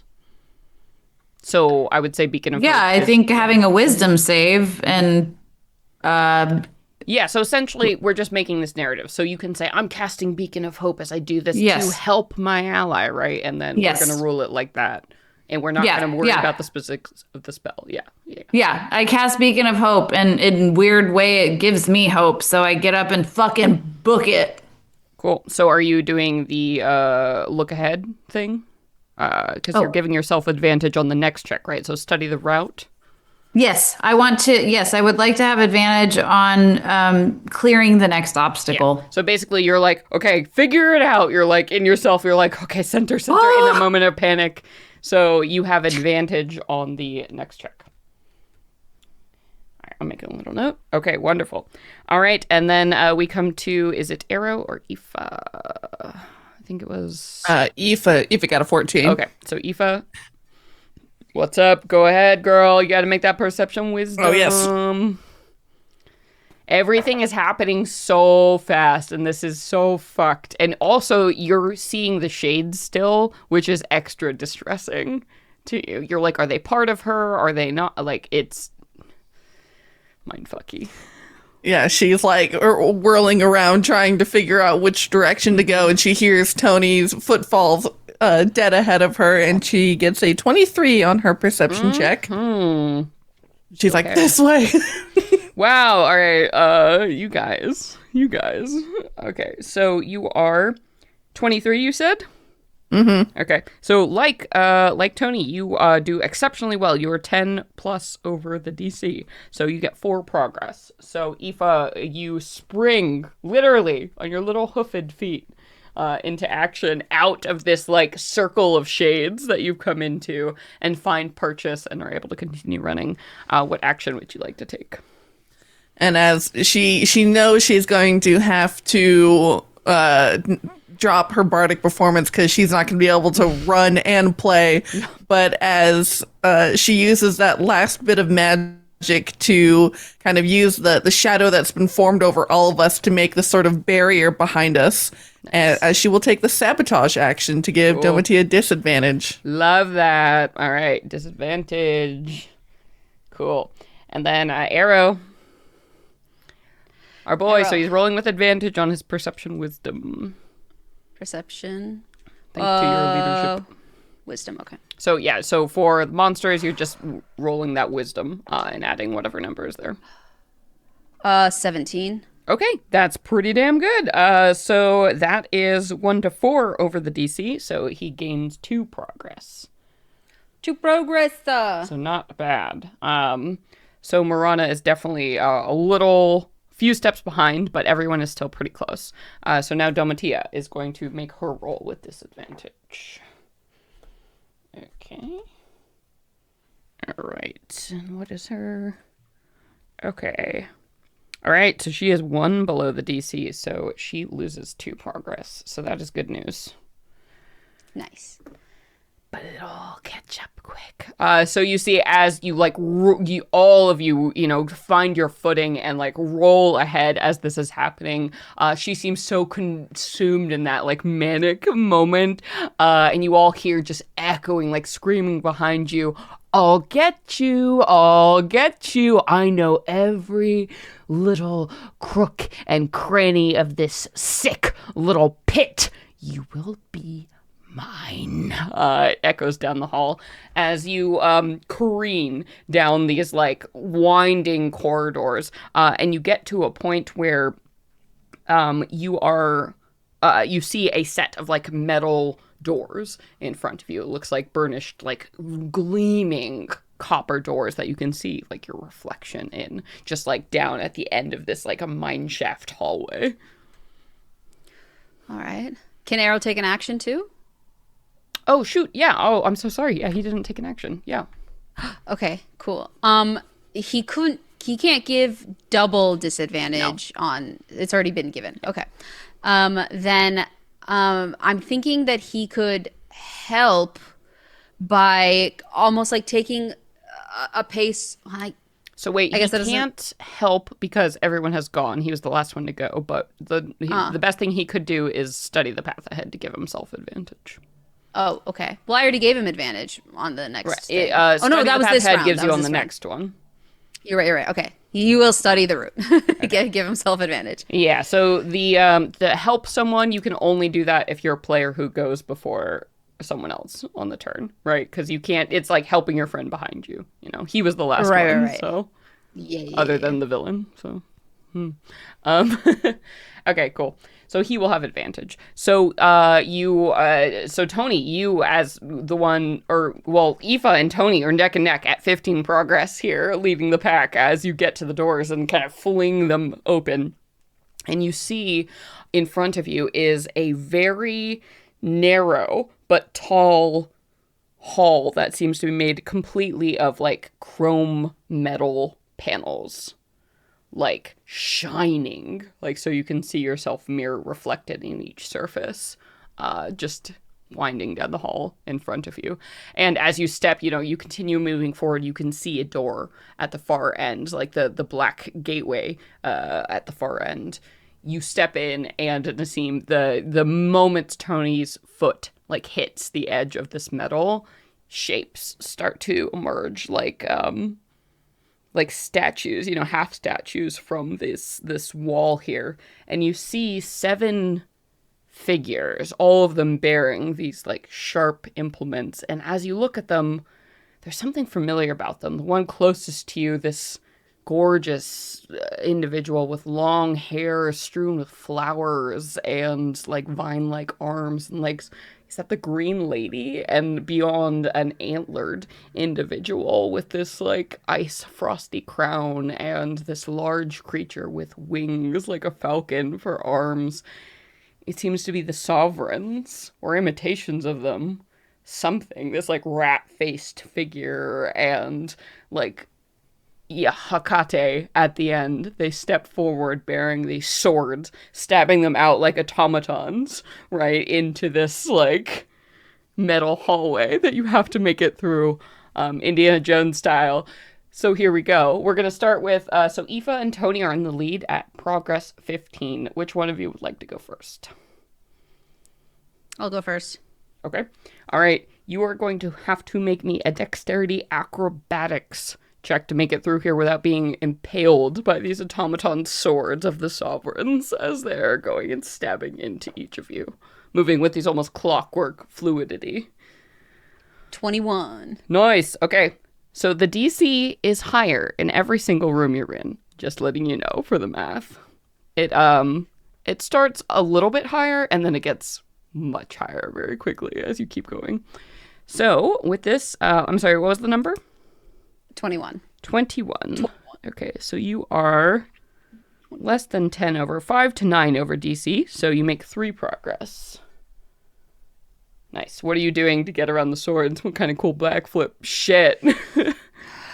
I think it's more like just at the right time and angle. She's had her sword out this whole time, and she like slides it underneath and just kind of like uses that momentum to push herself, like sliding through one leg out between the legs of the statues and like push her past them. Yeah, you push up and force through these elegant or strange, some of them partially animal figures as they're doing almost like this dance. You successfully navigate through what they have in front of you. What action would you like to take? So Arrow already has advantage, and Marana already has advantage from actions they've taken. I will...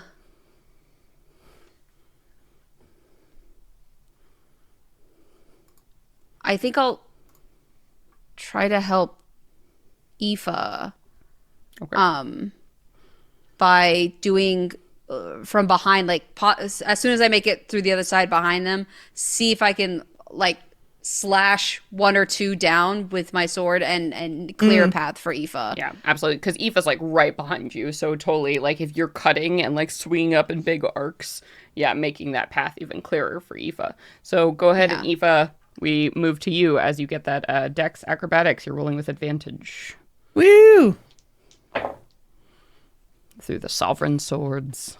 That is a 21. Woo! Okay, cool. 21. 21. Wow, Magic are you number. guys rolling the Sister. same? We keep in pace. Yeah, what's going on here? Aoife and Tony are just like fucking killing it. Aoife, as you turn around, you see reflected back at you in the chrome the smiling face of Hecate. Over and over and over and over and over again, repeated. Oh, God, it haunts her, and she's trying so hard not to look, but her eyes are drawn to it, just like this beacon of light that you just can't can't shake from her field of view. Why do you keep seeing Hecate? What is she doing here? And we move along. What is the action? She doesn't you'd even like go to here. take? She doesn't even go here. Why is she here? Why am I seeing her? I'd like to imagine that I like trip and fucking belch a sound, and I hope that shakes you out of it. You're like, oh, God. Let's see. I think since everyone else has advantage next or for this one. So, yeah, I not think a lot of advantage for next time, and we still have disadvantage to give out.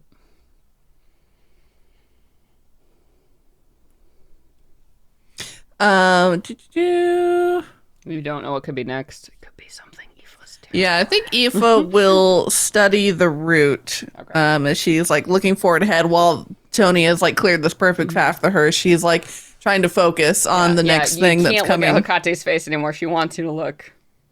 Don't look. Focus. Good. All right. So give yourself advantage. Wonderful. Okay. And then right. So then we come along to Arrow would be next. Arrow is at 13 progress. Marana is at 9. Domitia is at -2.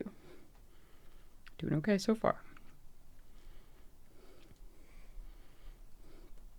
Sorry, I spilled beer on my shirt.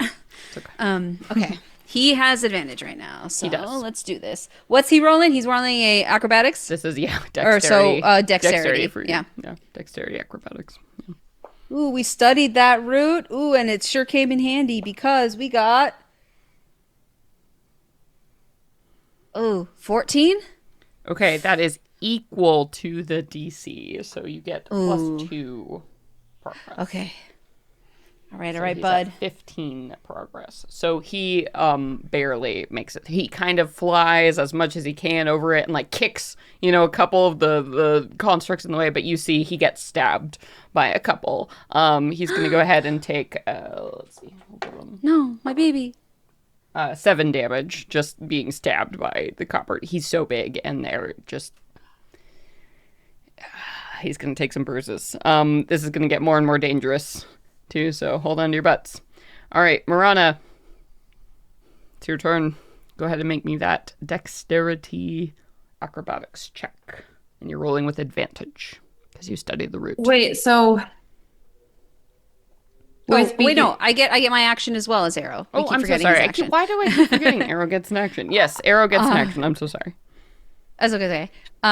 So I think he should also just keep studying the route. Frankly, he needs it. Yeah, he's gonna study the route. Okay, yeah. That seems wise. His ability scores are definitely lower than all of yours. He's only like CR2 or something.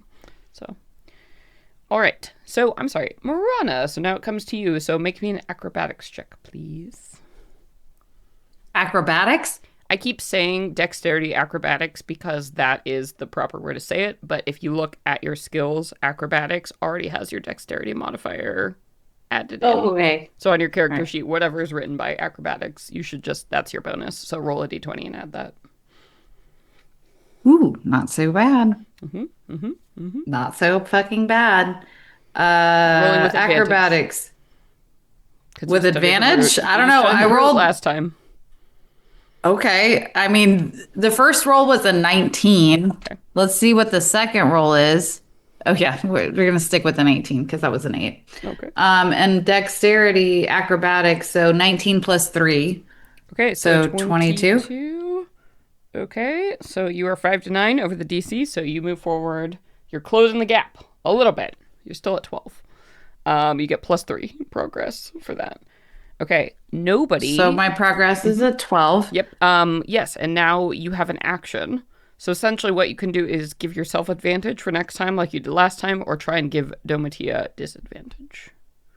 And forgive me if you've explained this, but I just want to revisit. What does me giving Domitia disadvantage look like? Like, is that a spell? So you tell me. Yeah, it would be like are you slinging a spell? It's totally narrative up to you what you're using at your disposal to try and impose disadvantage.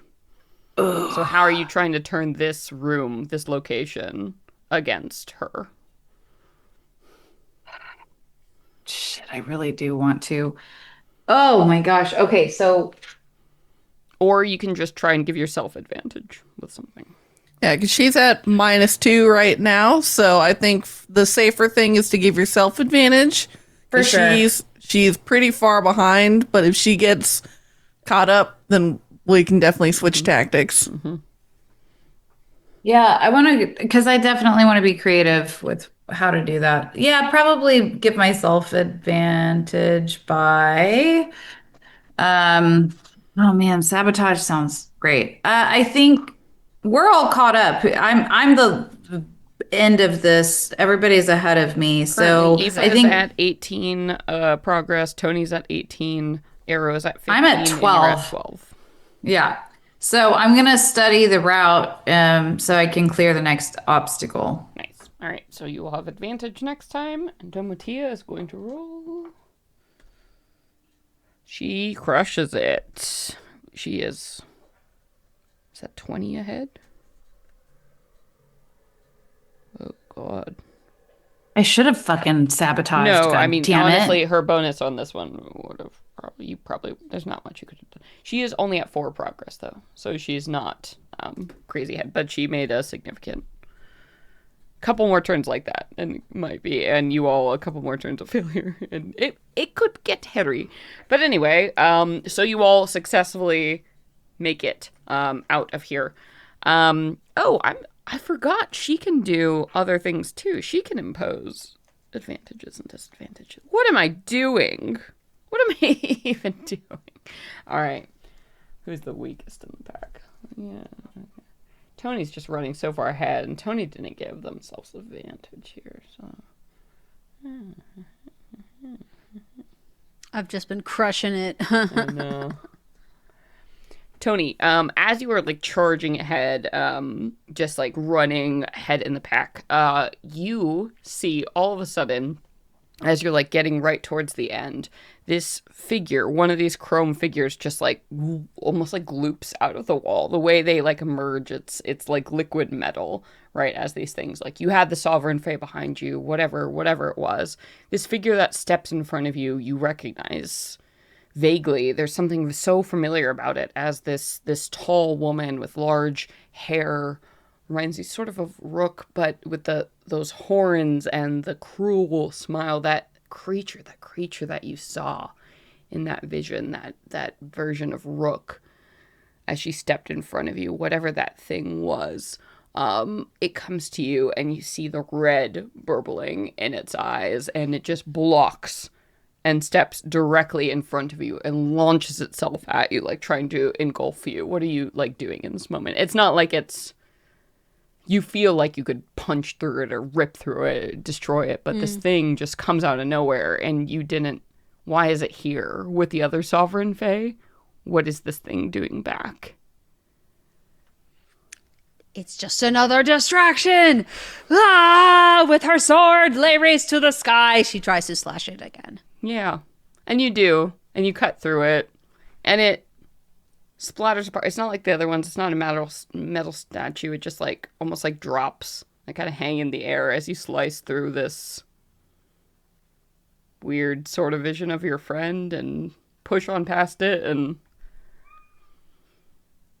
it's just a little unnerving. It was just a little strange. You're gonna have disadvantage on your next check that this thing like came in front of you and splattered, and it throws your gate off just a little bit.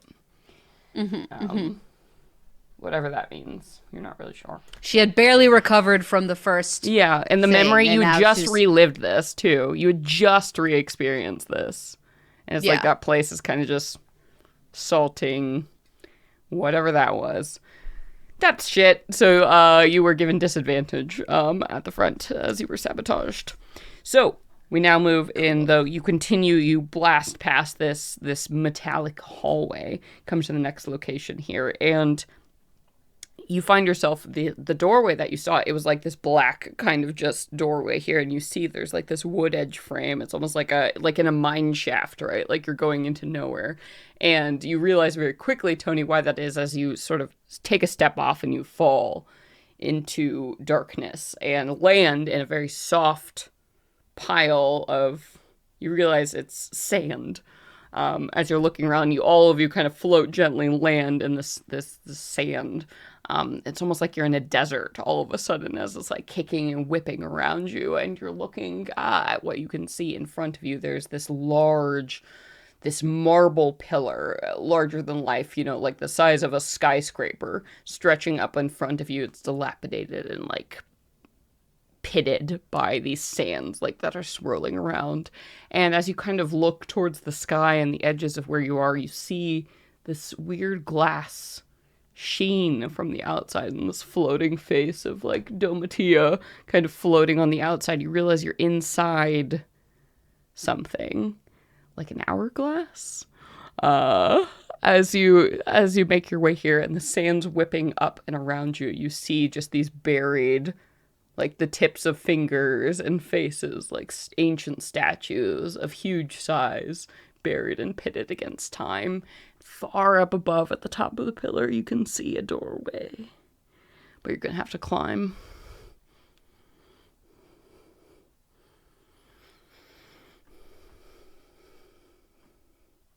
All right. We're climbing like a glass of smooth surface.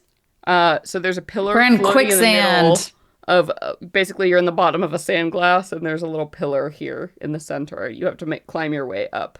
The whole rest of the sand glass is up above you. Whatever. You just got to get to the top of that. You do have a flying horse, though, but that's up to you how you want to use that. Whose turn is it? So in terms of progress, we have both Aoife and Tony are at 18. Arrow is at 15, and then Marana is at 12, with Domitia catching up at 4. Climbing is going to be a strength athletics check.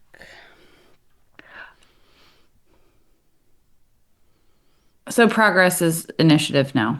Yes.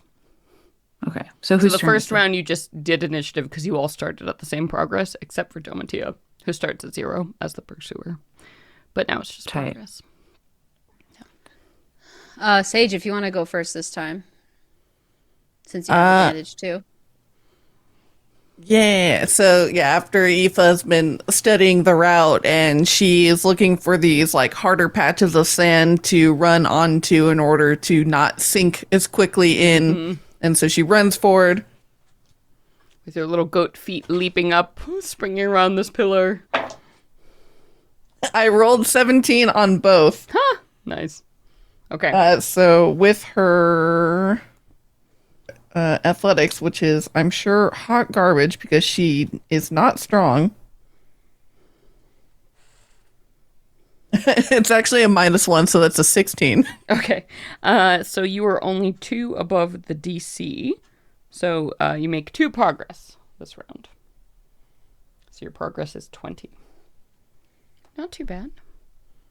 What would you like to do as your action?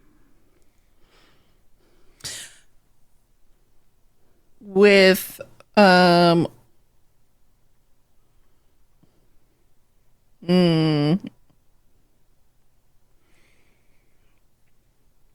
will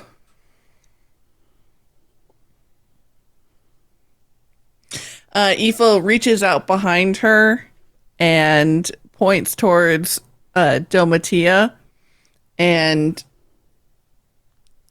she like throws out a like just like a spell against her just to slow her progression. So she uses like a God, my brain is such jelly today. That's okay. We're all back. We're new in it. But yeah, she'll throw out like a vicious mockery to be like, think of everything that you have to try to do to try to even have a chance at capturing us. There's no way that you're going to be successful. And she will sabotage. Yeah. All right. Wait, a sabotage. Sabotage. A sabotage, yeah. Sabotage, you. All right. So you're sabotaging with your insults as the wind is whipping around you, and the higher you get on the pillar as you're climbing towards the top, you feel it stinging your face. And Aoife, as you look down below, you get the clear view of these statue heads, and you realize there's something weird about them. It's like they're mummified heads, giant heads, even Titanic. Or the heads of titans, just lost. You could see their hollow eyes just rimming as the flesh is desiccating in the swirling sand of these bodies here far down below. But you have no time for that as you continue to climb up and up. And then, of course, Tony, we come to you, my friend. You have disadvantage on this as you're making your way up. Disadvantage. Athletics, though. That's your shit. That is really my shit. So fingers crossed here. Let's. Oh, I forgot you had disadvantage. I would have helped to negate it. Oops. Wait, did Beacon of Hope do nothing? No, that was just because we're in narrative gameplay, so it's just a one-time benefit. Well, hold on, team. I rolled a 12 and a 13, but that is a 12 plus an 8, so that's a dirty 20. That's yes. Still. That's pretty good still. All right, so you are 5 to 9 over the DC, just barely scraping there, kid. So still plus 3, so you were at 21. So you were staying in the lead, my friend. Okay, what are you doing for your action? Okay, you just sabotaged, and Arrow has an advantage. I was about to call you Arnadell. Marana has advantage. She gave herself advantage. So I will also study that path and give myself advantage. All right. Yeah, kid, you do it. Nice. All right, you have advantage. And then we have Arrow. All right, so Arrow can go ahead and make me a strength athletics check. Okay, bud, here you go.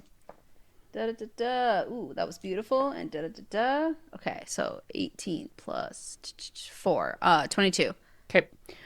So Arrow is just easily, like, gonna take flight, soar around this. Not a problem at all. So he goes and you see his great wings lift out, and suddenly you get something in your head, Tony. Something is wrong. He takes flight, and it's almost like something in the back of his mind. He realizes it too late as you see shapes begin to crawl out of the sand, like emerging, like rising from, ruins from the sand, and like an Indiana Jones film. These clay statues, these crumbling clay statues of Pegasi, of winged horses, of alicorns, all around him that begin to move, sinking, emerging from the sand, this ruined sand of the Titans below, and starting to try and, like, take flight with their strange wings held together by nothingness and ephemera.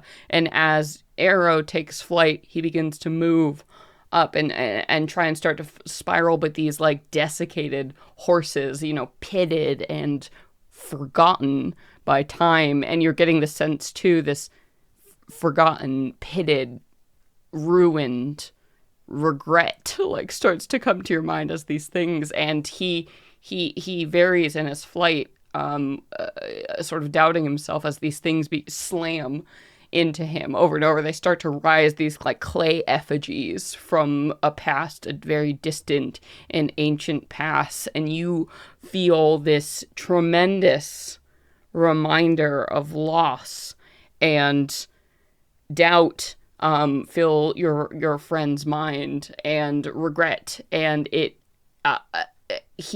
almost like he loses the will to fly as these things keep coming and like shooting him to the side, like exploding like these pottery bits, and he continues to fly in circles, but more and more of these things are coming up, and they're starting to threaten as they're going, like Morana down below, and you begin to see the face of Hecate grow large in the edges of this as more and more of these things are coming, hundreds, dozens, and he begins to fly in circles trying to draw their attention, and you hear go, just to go.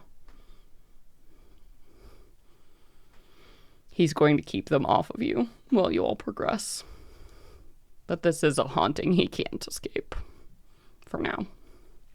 So he also can't have an action. He's taking himself out of the He's fight. busy. He's sacrificed. Don't do this to my boy. Don't do this to my boy. Okay. You feel yourself for the first time since you've met him shut out. He shuts you out. He closes the link.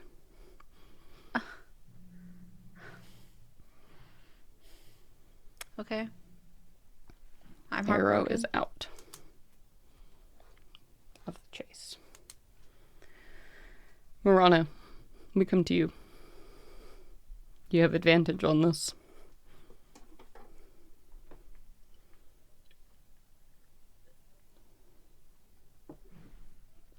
Okay. Sorry, that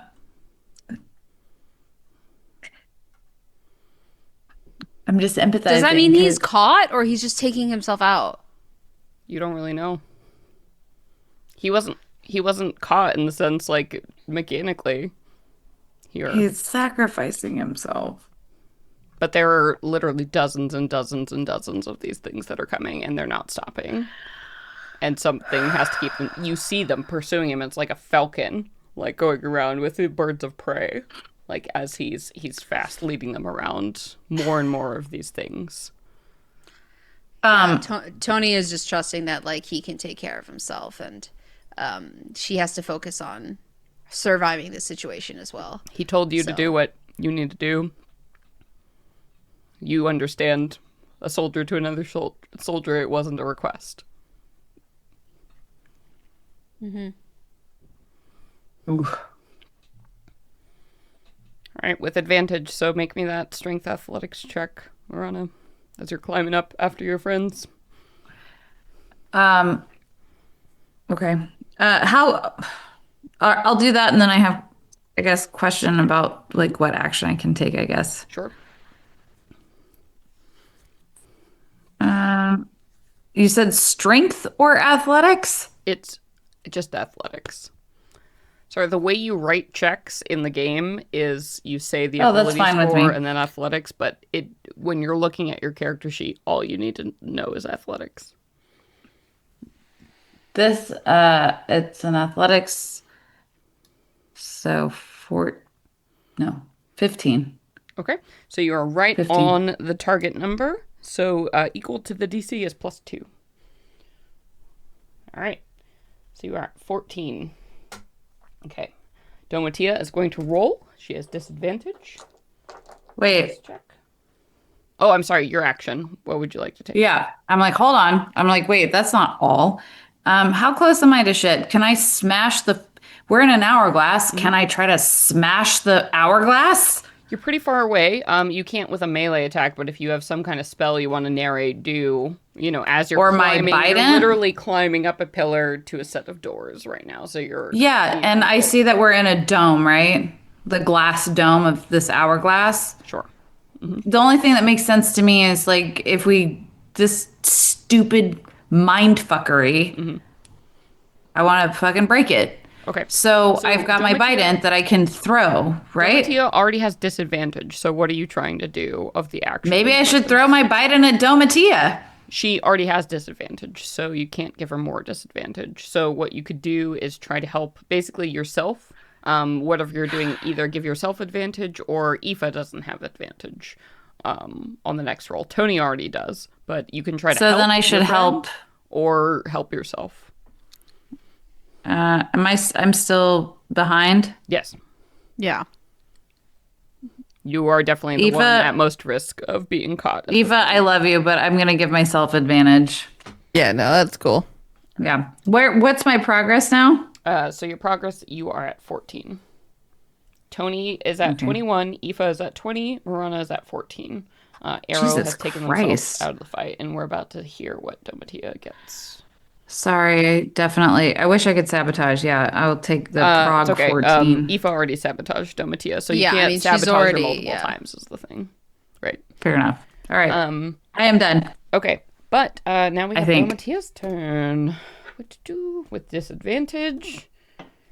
Still crushing it. Okay, so... Alright. but she only gains +4. So she is at 8. So she is catching up. So, Marana, as you are climbing up this pillar, the whole thing, there's like a sandstorm that's kind of whipping around the edges of the glass, right? And now that Arrow is like, leading the edges, and you see maybe 20 or so of these like almost like terracotta alicorns like now chasing around, and more of them are emerging from the sand. You see like little tight spiral dust devils are starting to form and like stretch up. And Marana, as you're like, looking down to find your footing, you see one of these dust things is shaping into the face of a skull that's like opening its mouth and like, at your feet as this thing is getting closer and closer to you. I'm going to have her sabotage you, so she's going to cancel out your advantage by giving you disadvantage on your next roll. She's coming for you. So I'm just neutral now. Yeah, you're just rolling normal. But she's getting closer and closer at your heels. But you all move on. You get to the top of the pillar, and with one last glance at Arrow, who's now just a cloud of terracotta and sand swirling around this giant hourglass, you can't think about that as you have to open the doors and move on. And immediately, as I guess Tony in the lead with the 21, you would open up this door, which is different than you've seen before. It's like gray, heavy stone, and it's wet to the touch and like mossy. It's just these like doors floating in the middle of nothing. You open it up, and it's dark and wet, and you feel sliding beneath your feet as a mossy and slick stone pathway is below you, and you feel yourself sliding down into the dark, almost like you're in a sewer somewhere far below ground. The smell of wet and moss overwhelms you. You all are continuing down and sliding into this darkness, and Tony, in the lead here, you feel your feet finally level out after like a long descent, a slope down, and then kind of levels down, and water splashes around your boots. Black water that you can see misting around the edges here, and you hear a low moaning, like the sound of something ghostly, spectral coming from the water that sort of illuminates almost like bio-green luminescence here, and shapes, clawing hands slick with moss and algae, skeletal hands begin reaching up towards you as faces appear from the black, pleading with you. You can hear them as their like jaws click and clack in a way that, shouldn't be able to make sound, but you hear, "Help. Please. So cold. Take us with you." Dozens of them, hundreds of them, lost, the forgotten, the ones who weren't chosen, clawing at you. But you've got to continue on ahead. So here we are. I need you to make me a charisma check. I'm allowing you to pick either persuasion or intimidation to get these things off of you. The forgotten shades, the ones left behind, the ones who weren't resurrected or brought back, cloying, waiting. Oh, shit. Oh, I still have Aoife's. Mm-hmm. No, this is a check. That was for saves. No, you did have advantage on this. Yep. Oh. Okay, great. But I gave myself advantage, didn't I? But it doesn't matter. I have a -1 to charisma. Okay. And this check is quite a bit harder than the others. We're at the 4th location. Only one more. Okay. Well, that's probably not it. 12. 12. Okay, so that is... Ooh. That is -1 to -4 below the DC, so you lose 2 progress. Here. Damn. But that's okay. You were pretty far in the lead, but you are rattled. These things, they have no strength to stop you. It's not like they're physically compelling you. But you look at their faces, the empty, rotting faces. These people were parents and children and friends. And here they are, down in the filth, in the dark, just asking for one more chance. And it's hard to step on them as you run down this waterway. What would you like to do for your action? Especially with your friend. You know your friend. You left them behind. It's an illusion. It's an illusion. Arrow's gonna be okay. This is an illusion. We have to keep running.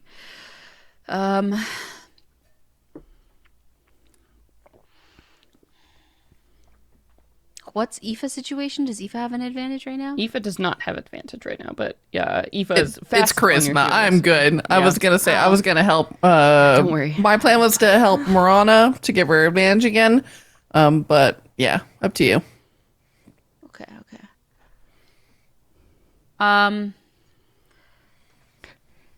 Yeah, Hecate or Domati has lost her sabotage disadvantage, right? That's happened already. That's passed. Yeah, she's rolling straight right now. Then I'll sabotage her. What are you trying to do? Maybe try to persuade these shades that she's the one who can help them. She is trying to trap us in here, and therefore she is the power to let you all go. If you want to get out of here, stop her and make her help get you out. Mm-hmm. And you feel them, roil with that emotional turbulence, like bubbling, like, a slow broil as these things, just the rolling mass of skulls and limbs and flesh seem to accept your logic. So, hell yeah. She will have disadvantage. I'll say this is Suck her save, that. though. A virtuoso lich. Bard versus Bard. Let's go. All right. And so with that, we come to Aoife. So at 20, and then it'll be Marana with the 14. Yeah, so Aoife will choose Charisma, yeah, persuasion yeah. with a plus 17 to her roll, so Yeah. she basically cannot fail. Unless you roll And- one, motherfucker. Right, yeah, exactly. Do That it. would be this time. You count. No. That is a 28. Yeah, okay. All right, so yeah, 10 plus over the DC. So yeah, 4 progress. So Aoife, you blast past Tony, who seems to be, for some reason, honestly, in your Fae form, it probably doesn't even occur to you that this is, like, problematic, like, in literally any way. These, like, stupid mortals. This isn't you. How sad and pathetic and little and beneath you they literally are. They as have you nothing to blast past. offer her as she just sort of breezes past. Yeah. What the hell? Tony And must have with- something on her boots. Something sticky. Gross. As you spring past, what would you like to do for your action?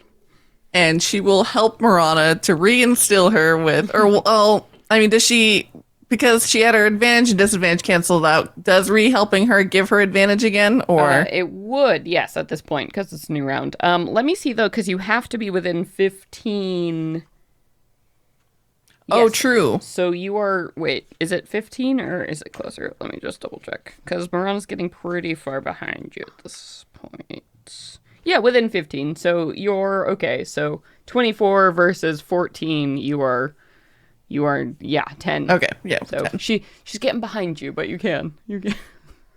And Aoife calls back, They're just the dead, Marana. I know your radiance can blind them and push past them. You've got this. She tries to give you a rallying speech like you helped her earlier. Cute. Hell yeah. Lovely. All right, Marana, we come to you. And you get a sickening feeling in the pit of your stomach as you're looking at these And as soon things as like writhing.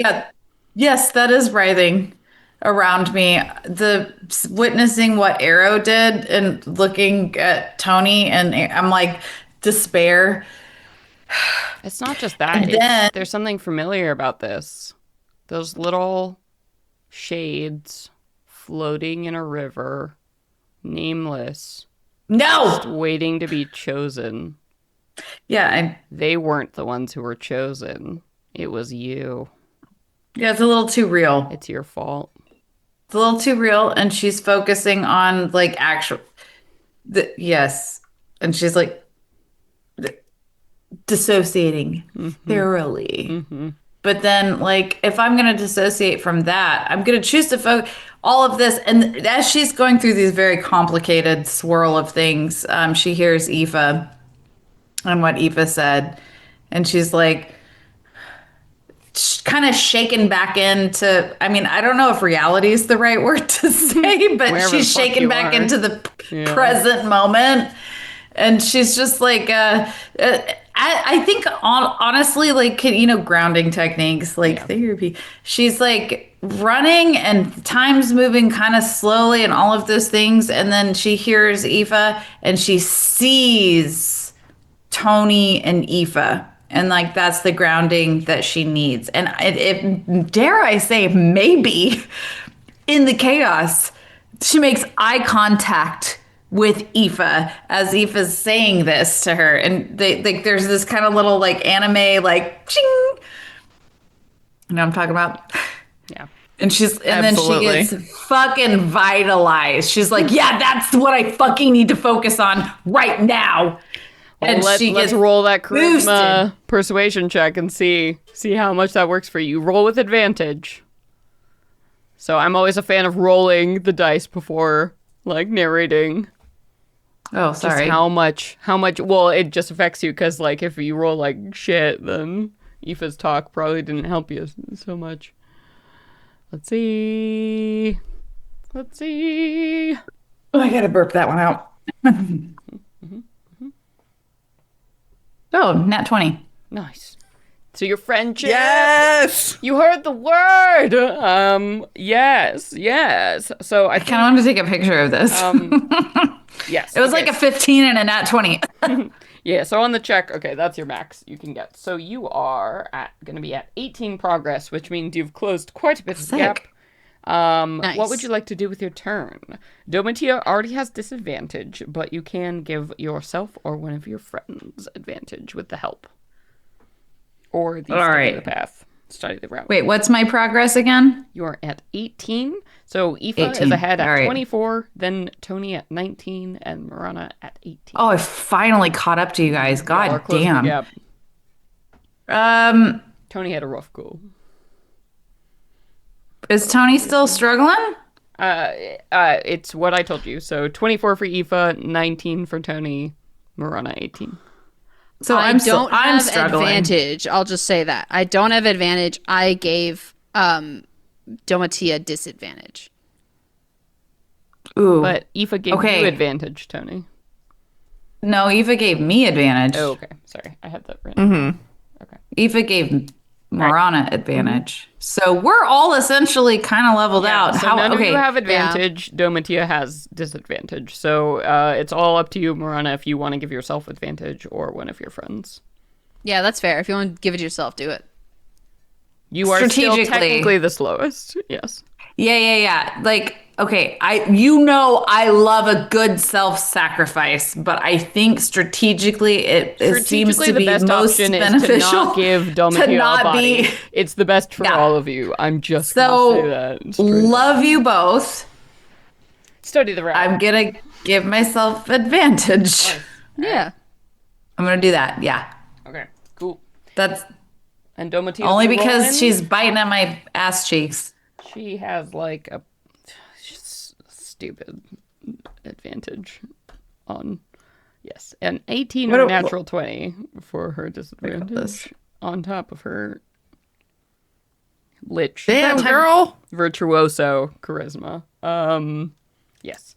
Naturally. Yep. I know. I'm like, right. Not Trilla.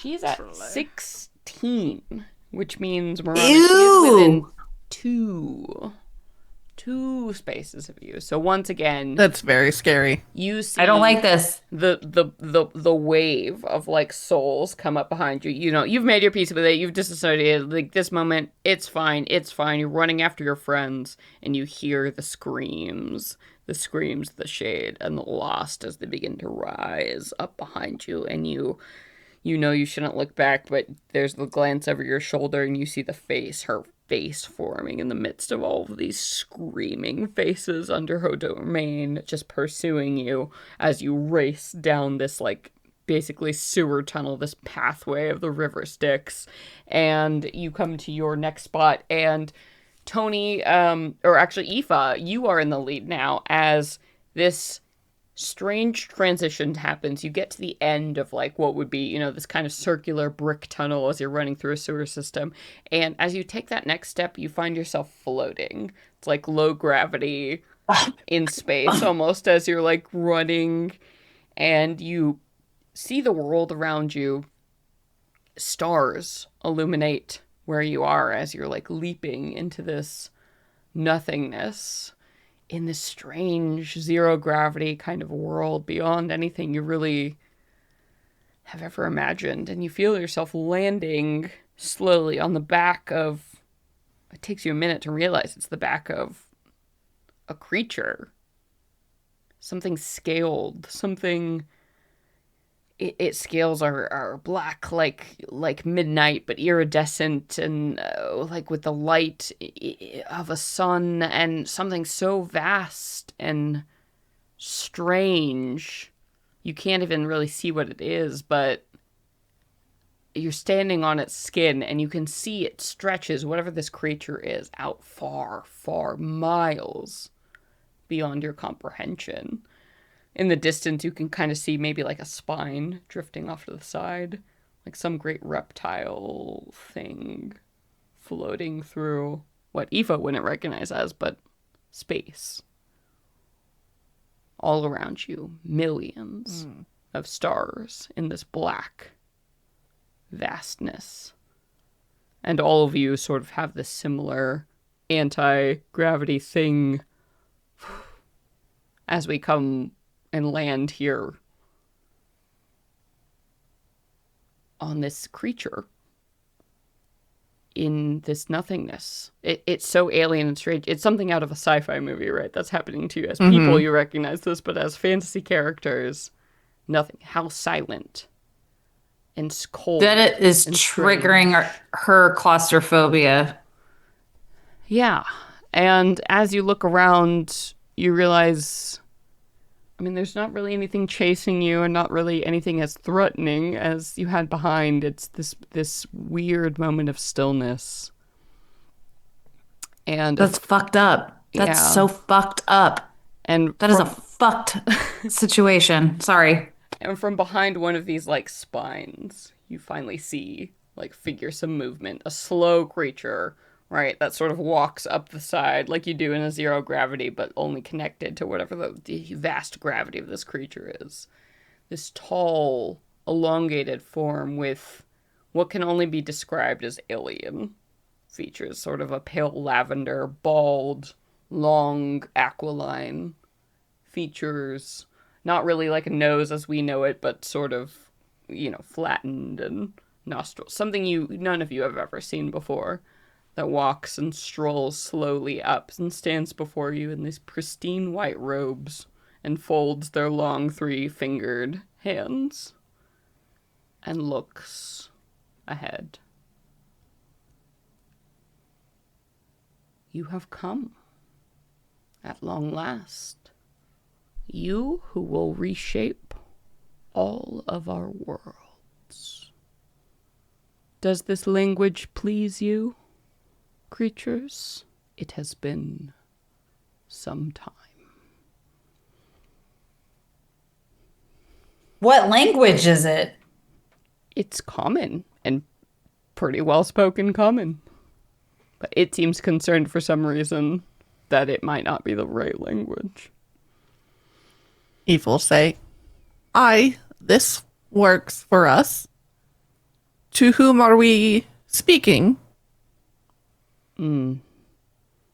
It seems my calculations are incorrect. Your voice is quite different from what I expected. Apologies. I will admit. Aoife looks a little offended.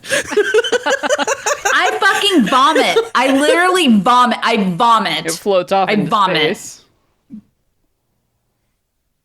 I am so sorry. Have I offended you? I'm sorry. Marana's indisposed at the moment because she's just like deeply traumatized and vomiting, and like maybe come back to her. Tony steps in. I don't know if offense is the. I don't think we've taken any. We don't know where we are. We were just being chased by a lich. Where are we? Who are you? It spins its head towards you, this creature, and blinks. You see its eyes are large and black completely, but like really, really large, set in its skull. And it blinks its eyelids the wrong way for any humanoid form. And it looks surprised when you speak and don't have this outrageous accent. Oh, my apologies. They put a noble hand to their chest. I am Wayfarer. Welcome to this space. I assumed you would know why you have been brought, since it was foretold you would arrive. We are floating here in the space between, upon the back of the dragon. We were destined to meet. Surely you are aware.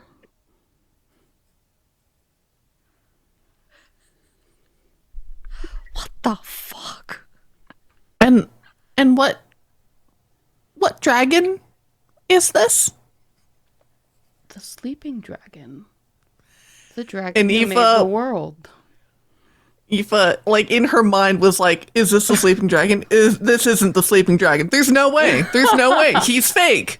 He's." She looks at you like And you're then- so dumb.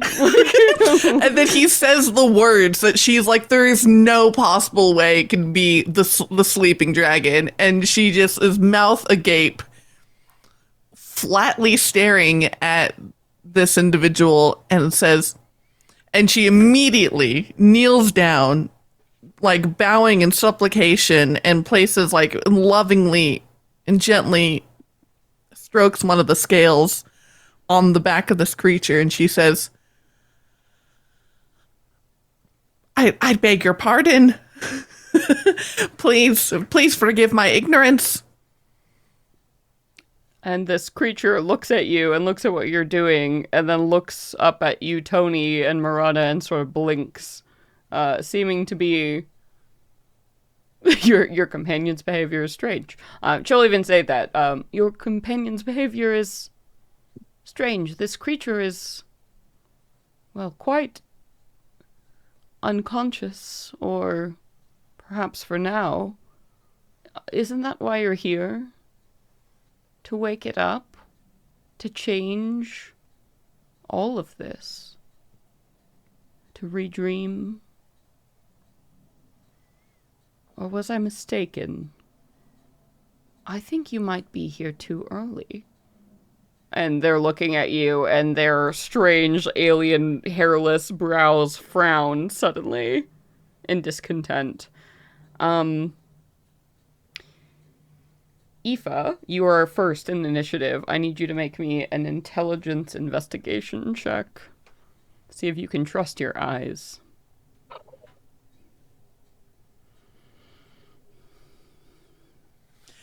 Okay, we have a -1 on that, so that is not looking great. Oh boy. Aoife has a magic item called the Coin of Wandering Luck, where once per hour she can roll 3 d20s and a d6, and the result of the d6 allows her to pick which d20 she uses. Could I use that in this instance? I will take your first roll, and then let me know what it is, and I want to see how well the rest of your companions do before I let you use this. Okay. How about that? Because I think if one of you breaks, the rest might. We'll see. We'll see.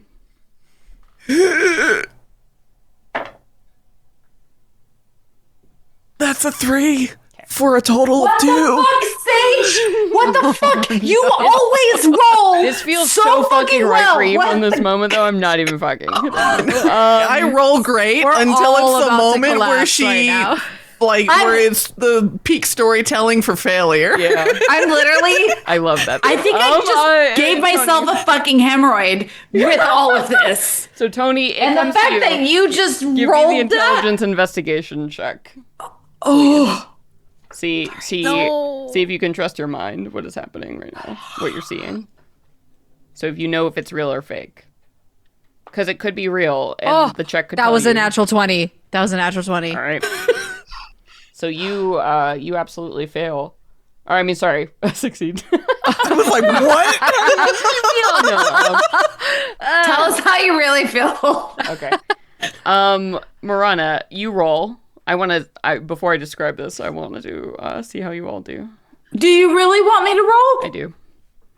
Fuck. Because, like, I'm what telling you happens right next. now, Marana is short circuiting because she doesn't trust us. She doesn't even believe that Eva and Tony are We'll real see. at this point. You have to roll your check to see how much you're good. Do I have it at advantage still? Are we in chase mode? You do have an advantage on this. You were given an advantage by your friends. Sick. Jesus fucking Christ. I'm so stressed. Investigation. Okay, so the higher roll was investigation. Investigation, what is that? Intelligence? Yeah, it should just be the number listed. We did all the math for you on your sheet, so.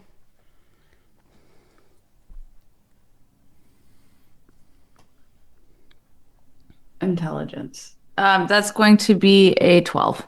All right, so that is 7 below the check. What's that? Yeah, Aoife, your progress would be, I think, -4, so you'd be at 20. Oh! Marana, Oh, okay. yeah, you'd also be at -4, so you'd be at 14. Which Domitia is at 16, so she gets a chance here. Tony, you're at 23, though. But here's what happens. In Tony, for some reason, and you don't know why, it feels like something, one of those moments, if you've ever had it, like where your gut instinct tells you exactly what you need to do and where you need to be, and it's just that assurance, whatever it is, that earth thing deep in you that tells you what is right and what is real. You realize you do not have to be afraid. Well, this is part of whatever this is. For some reason, Domitia isn't here in this moment. She's not moving forward. The fact that you've gotten here and you've survived it. It is an illusion in some sense, but there's something underneath it.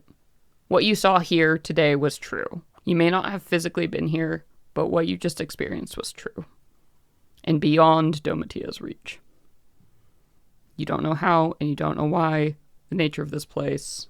Who knows if it was right or wrong, or good or evil, but what happened was true. And as you hold on to that, as you assure your companions of that, that fades. This reality fades. And you come to the final place. You're out of the chase. You have succeeded. You've made it here. And you are standing in this circular chamber ringed by black kind of shadows on the outside. You see there is a door at the far end of this chamber, but in the center, standing in front of you, is a mirror. A large, one of those beautiful, like, opera house mirrors, something you would see hanging in just like those old, turn of the century, beautiful theaters. You can see the gilded, the brass, like the little like cupids and roses and gilded perfection all around it, and this pale, pale reflection within of Domitia looking very, very frightened. Oh. She's faded So faded. Not like what you should see from reflection. Like something that is barely clinging on there. And you all kind of land in this place, and this otherness disappears. And I think Aoife, with that too, like you were so sure it was real. It felt so real. Every second you were there, and something took you beyond. And I don't know, Marana with the 14, like you were suspicious, you felt sick, it was a trick. You're convinced it was a trick. Nothing you saw was true. Nothing made sense. Nothing made sense. Nothing you saw was true. And Aoife, everything you saw, it must have been an important vision, like something, I don't know, sent to you, whatever. Tony is the only one with the assurance, that feeling in your gut that there was some reality here. Unexplainable, unavoidable. What happened to you was a magic experience. Not an illusion, but not quite reality either. So you're all in extremes of what the fuck just happened to you. But you do all know, here you are, landed in this place. And there is this faded, almost like an antique photo of Domatia at the back of this. She's trying to, like, hide at the edge, but you can't hide in, like, a reflection. Sort of trying to make herself look very small in this mirror, you know, this 7 foot tall, 4 foot wide mirror. Oh my god, Aoife's immediate reaction is just violence and to shatter the mirror, because she's just like, how dare you put me through that? I will destroy you and everything you love. She looks up as you stand up, and she looks up at you and kind of whispers at you. You think it's meant to be loud, but she's like, do it. Do it. I mean, I'm in the same fucking boat. Do I hear this too? Yeah, you hear it whispered out. Like, as Aoife is, like, violent, she's like, take your blood out on me. You have nothing. How I have suffered. You have okay, we're gonna do it. We're gonna stop right here. I look at Aoife and I'm like,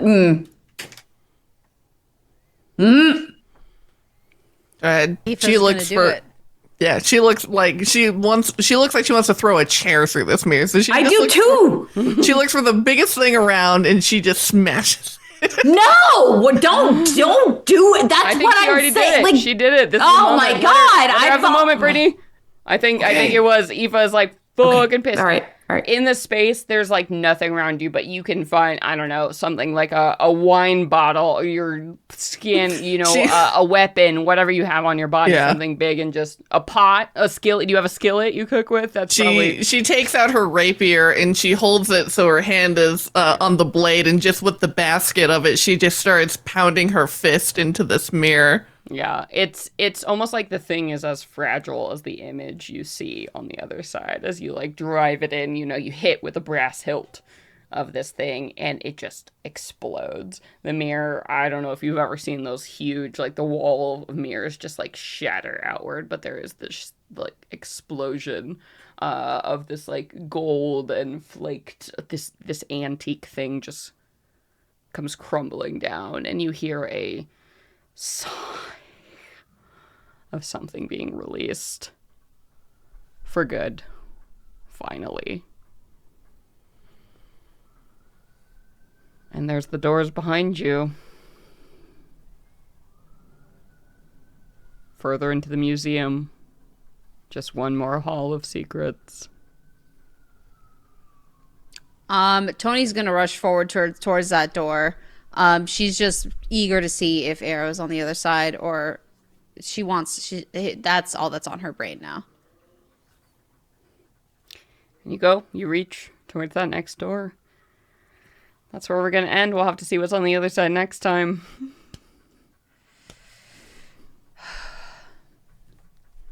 Thanks, everybody, so much for coming back. First recording of the new year, 2026. Happy New Year. Happy New Year. Thank you all so much for joining us. I hope you all had as good a time as I had, not them, on here. It's good to be back. We love you all. This is really great. So, yeah. We can stick around and chat a little after we look decompress a bit. But for now, we just want to say thank you. Thank you so much for being here. Thank you for supporting Venture Maidens. For those of you who don't know, we don't make any money on the show outside of you wonderful and beautiful folks who donate to us monthly on Patreon. Patreon is a really cool site where basically you can find the creators you love. You can make a one-time donation, or you can donate monthly as little as like $1 a month, all the way up to, you know, our higher donor tiers. You get access to a ton of like back content, and we say, you know, a loving thank you every time. And honestly, you guys who donate are just the light of our lives, the heroes of all time. And thank you so much. So let's go around and say some thank yous, gang, to our, starting with our highest donor tiers, Arnie's cohorts. Thank you so much, Muffin, at the one on Drury Lane. Thank you so much, Nisa. Nis. Oh, Nis. I'm sorry. Oh my God. How many times have I done this? Okay, it's our morale. Nissa McKinnon. Thank you very much. I apologize this time. My brain is a little scrambled, as you have just witnessed. Tony, thank you so much. And thank you to Chris. Thank you so much, Jeremiah. Can't wait to LARP with you in a couple months. Thank you very much, Fable. Oh, that was so fast for some reason, right? No, It's already me? yes. No, it's Destiny. Thank you, Destiny. Thank you, Destiny. This whole episode, Destiny. For real. And thank you so much to one of our wonderful mods, Markali. Thank you so much, Mrim. And as always, thank you, Stephen. Y'all are the bee's knees. We appreciate you being here and everything you do for the world. But yeah, that's the first episode of the new year. So thanks, guys. I've been your game master, Celeste Konowich. I'm Brandon Quintero. I am That's it. floating in space. Morana, you're Eldrin cleric Morana, who's still out in the fucking pasture. Yeah. I'm Nassim Etamada, and I was your orc druid fighter, Tony Silvertail. And I am Sage, and I have been your shocked, stunned, and stupefied satyr bard, Aoife Flannery. Yes, that's it. We hope you liked it. We'll see you in a couple weeks. But until then, until next time, everybody. Venture away! Venture away, everybody. Bye-bye.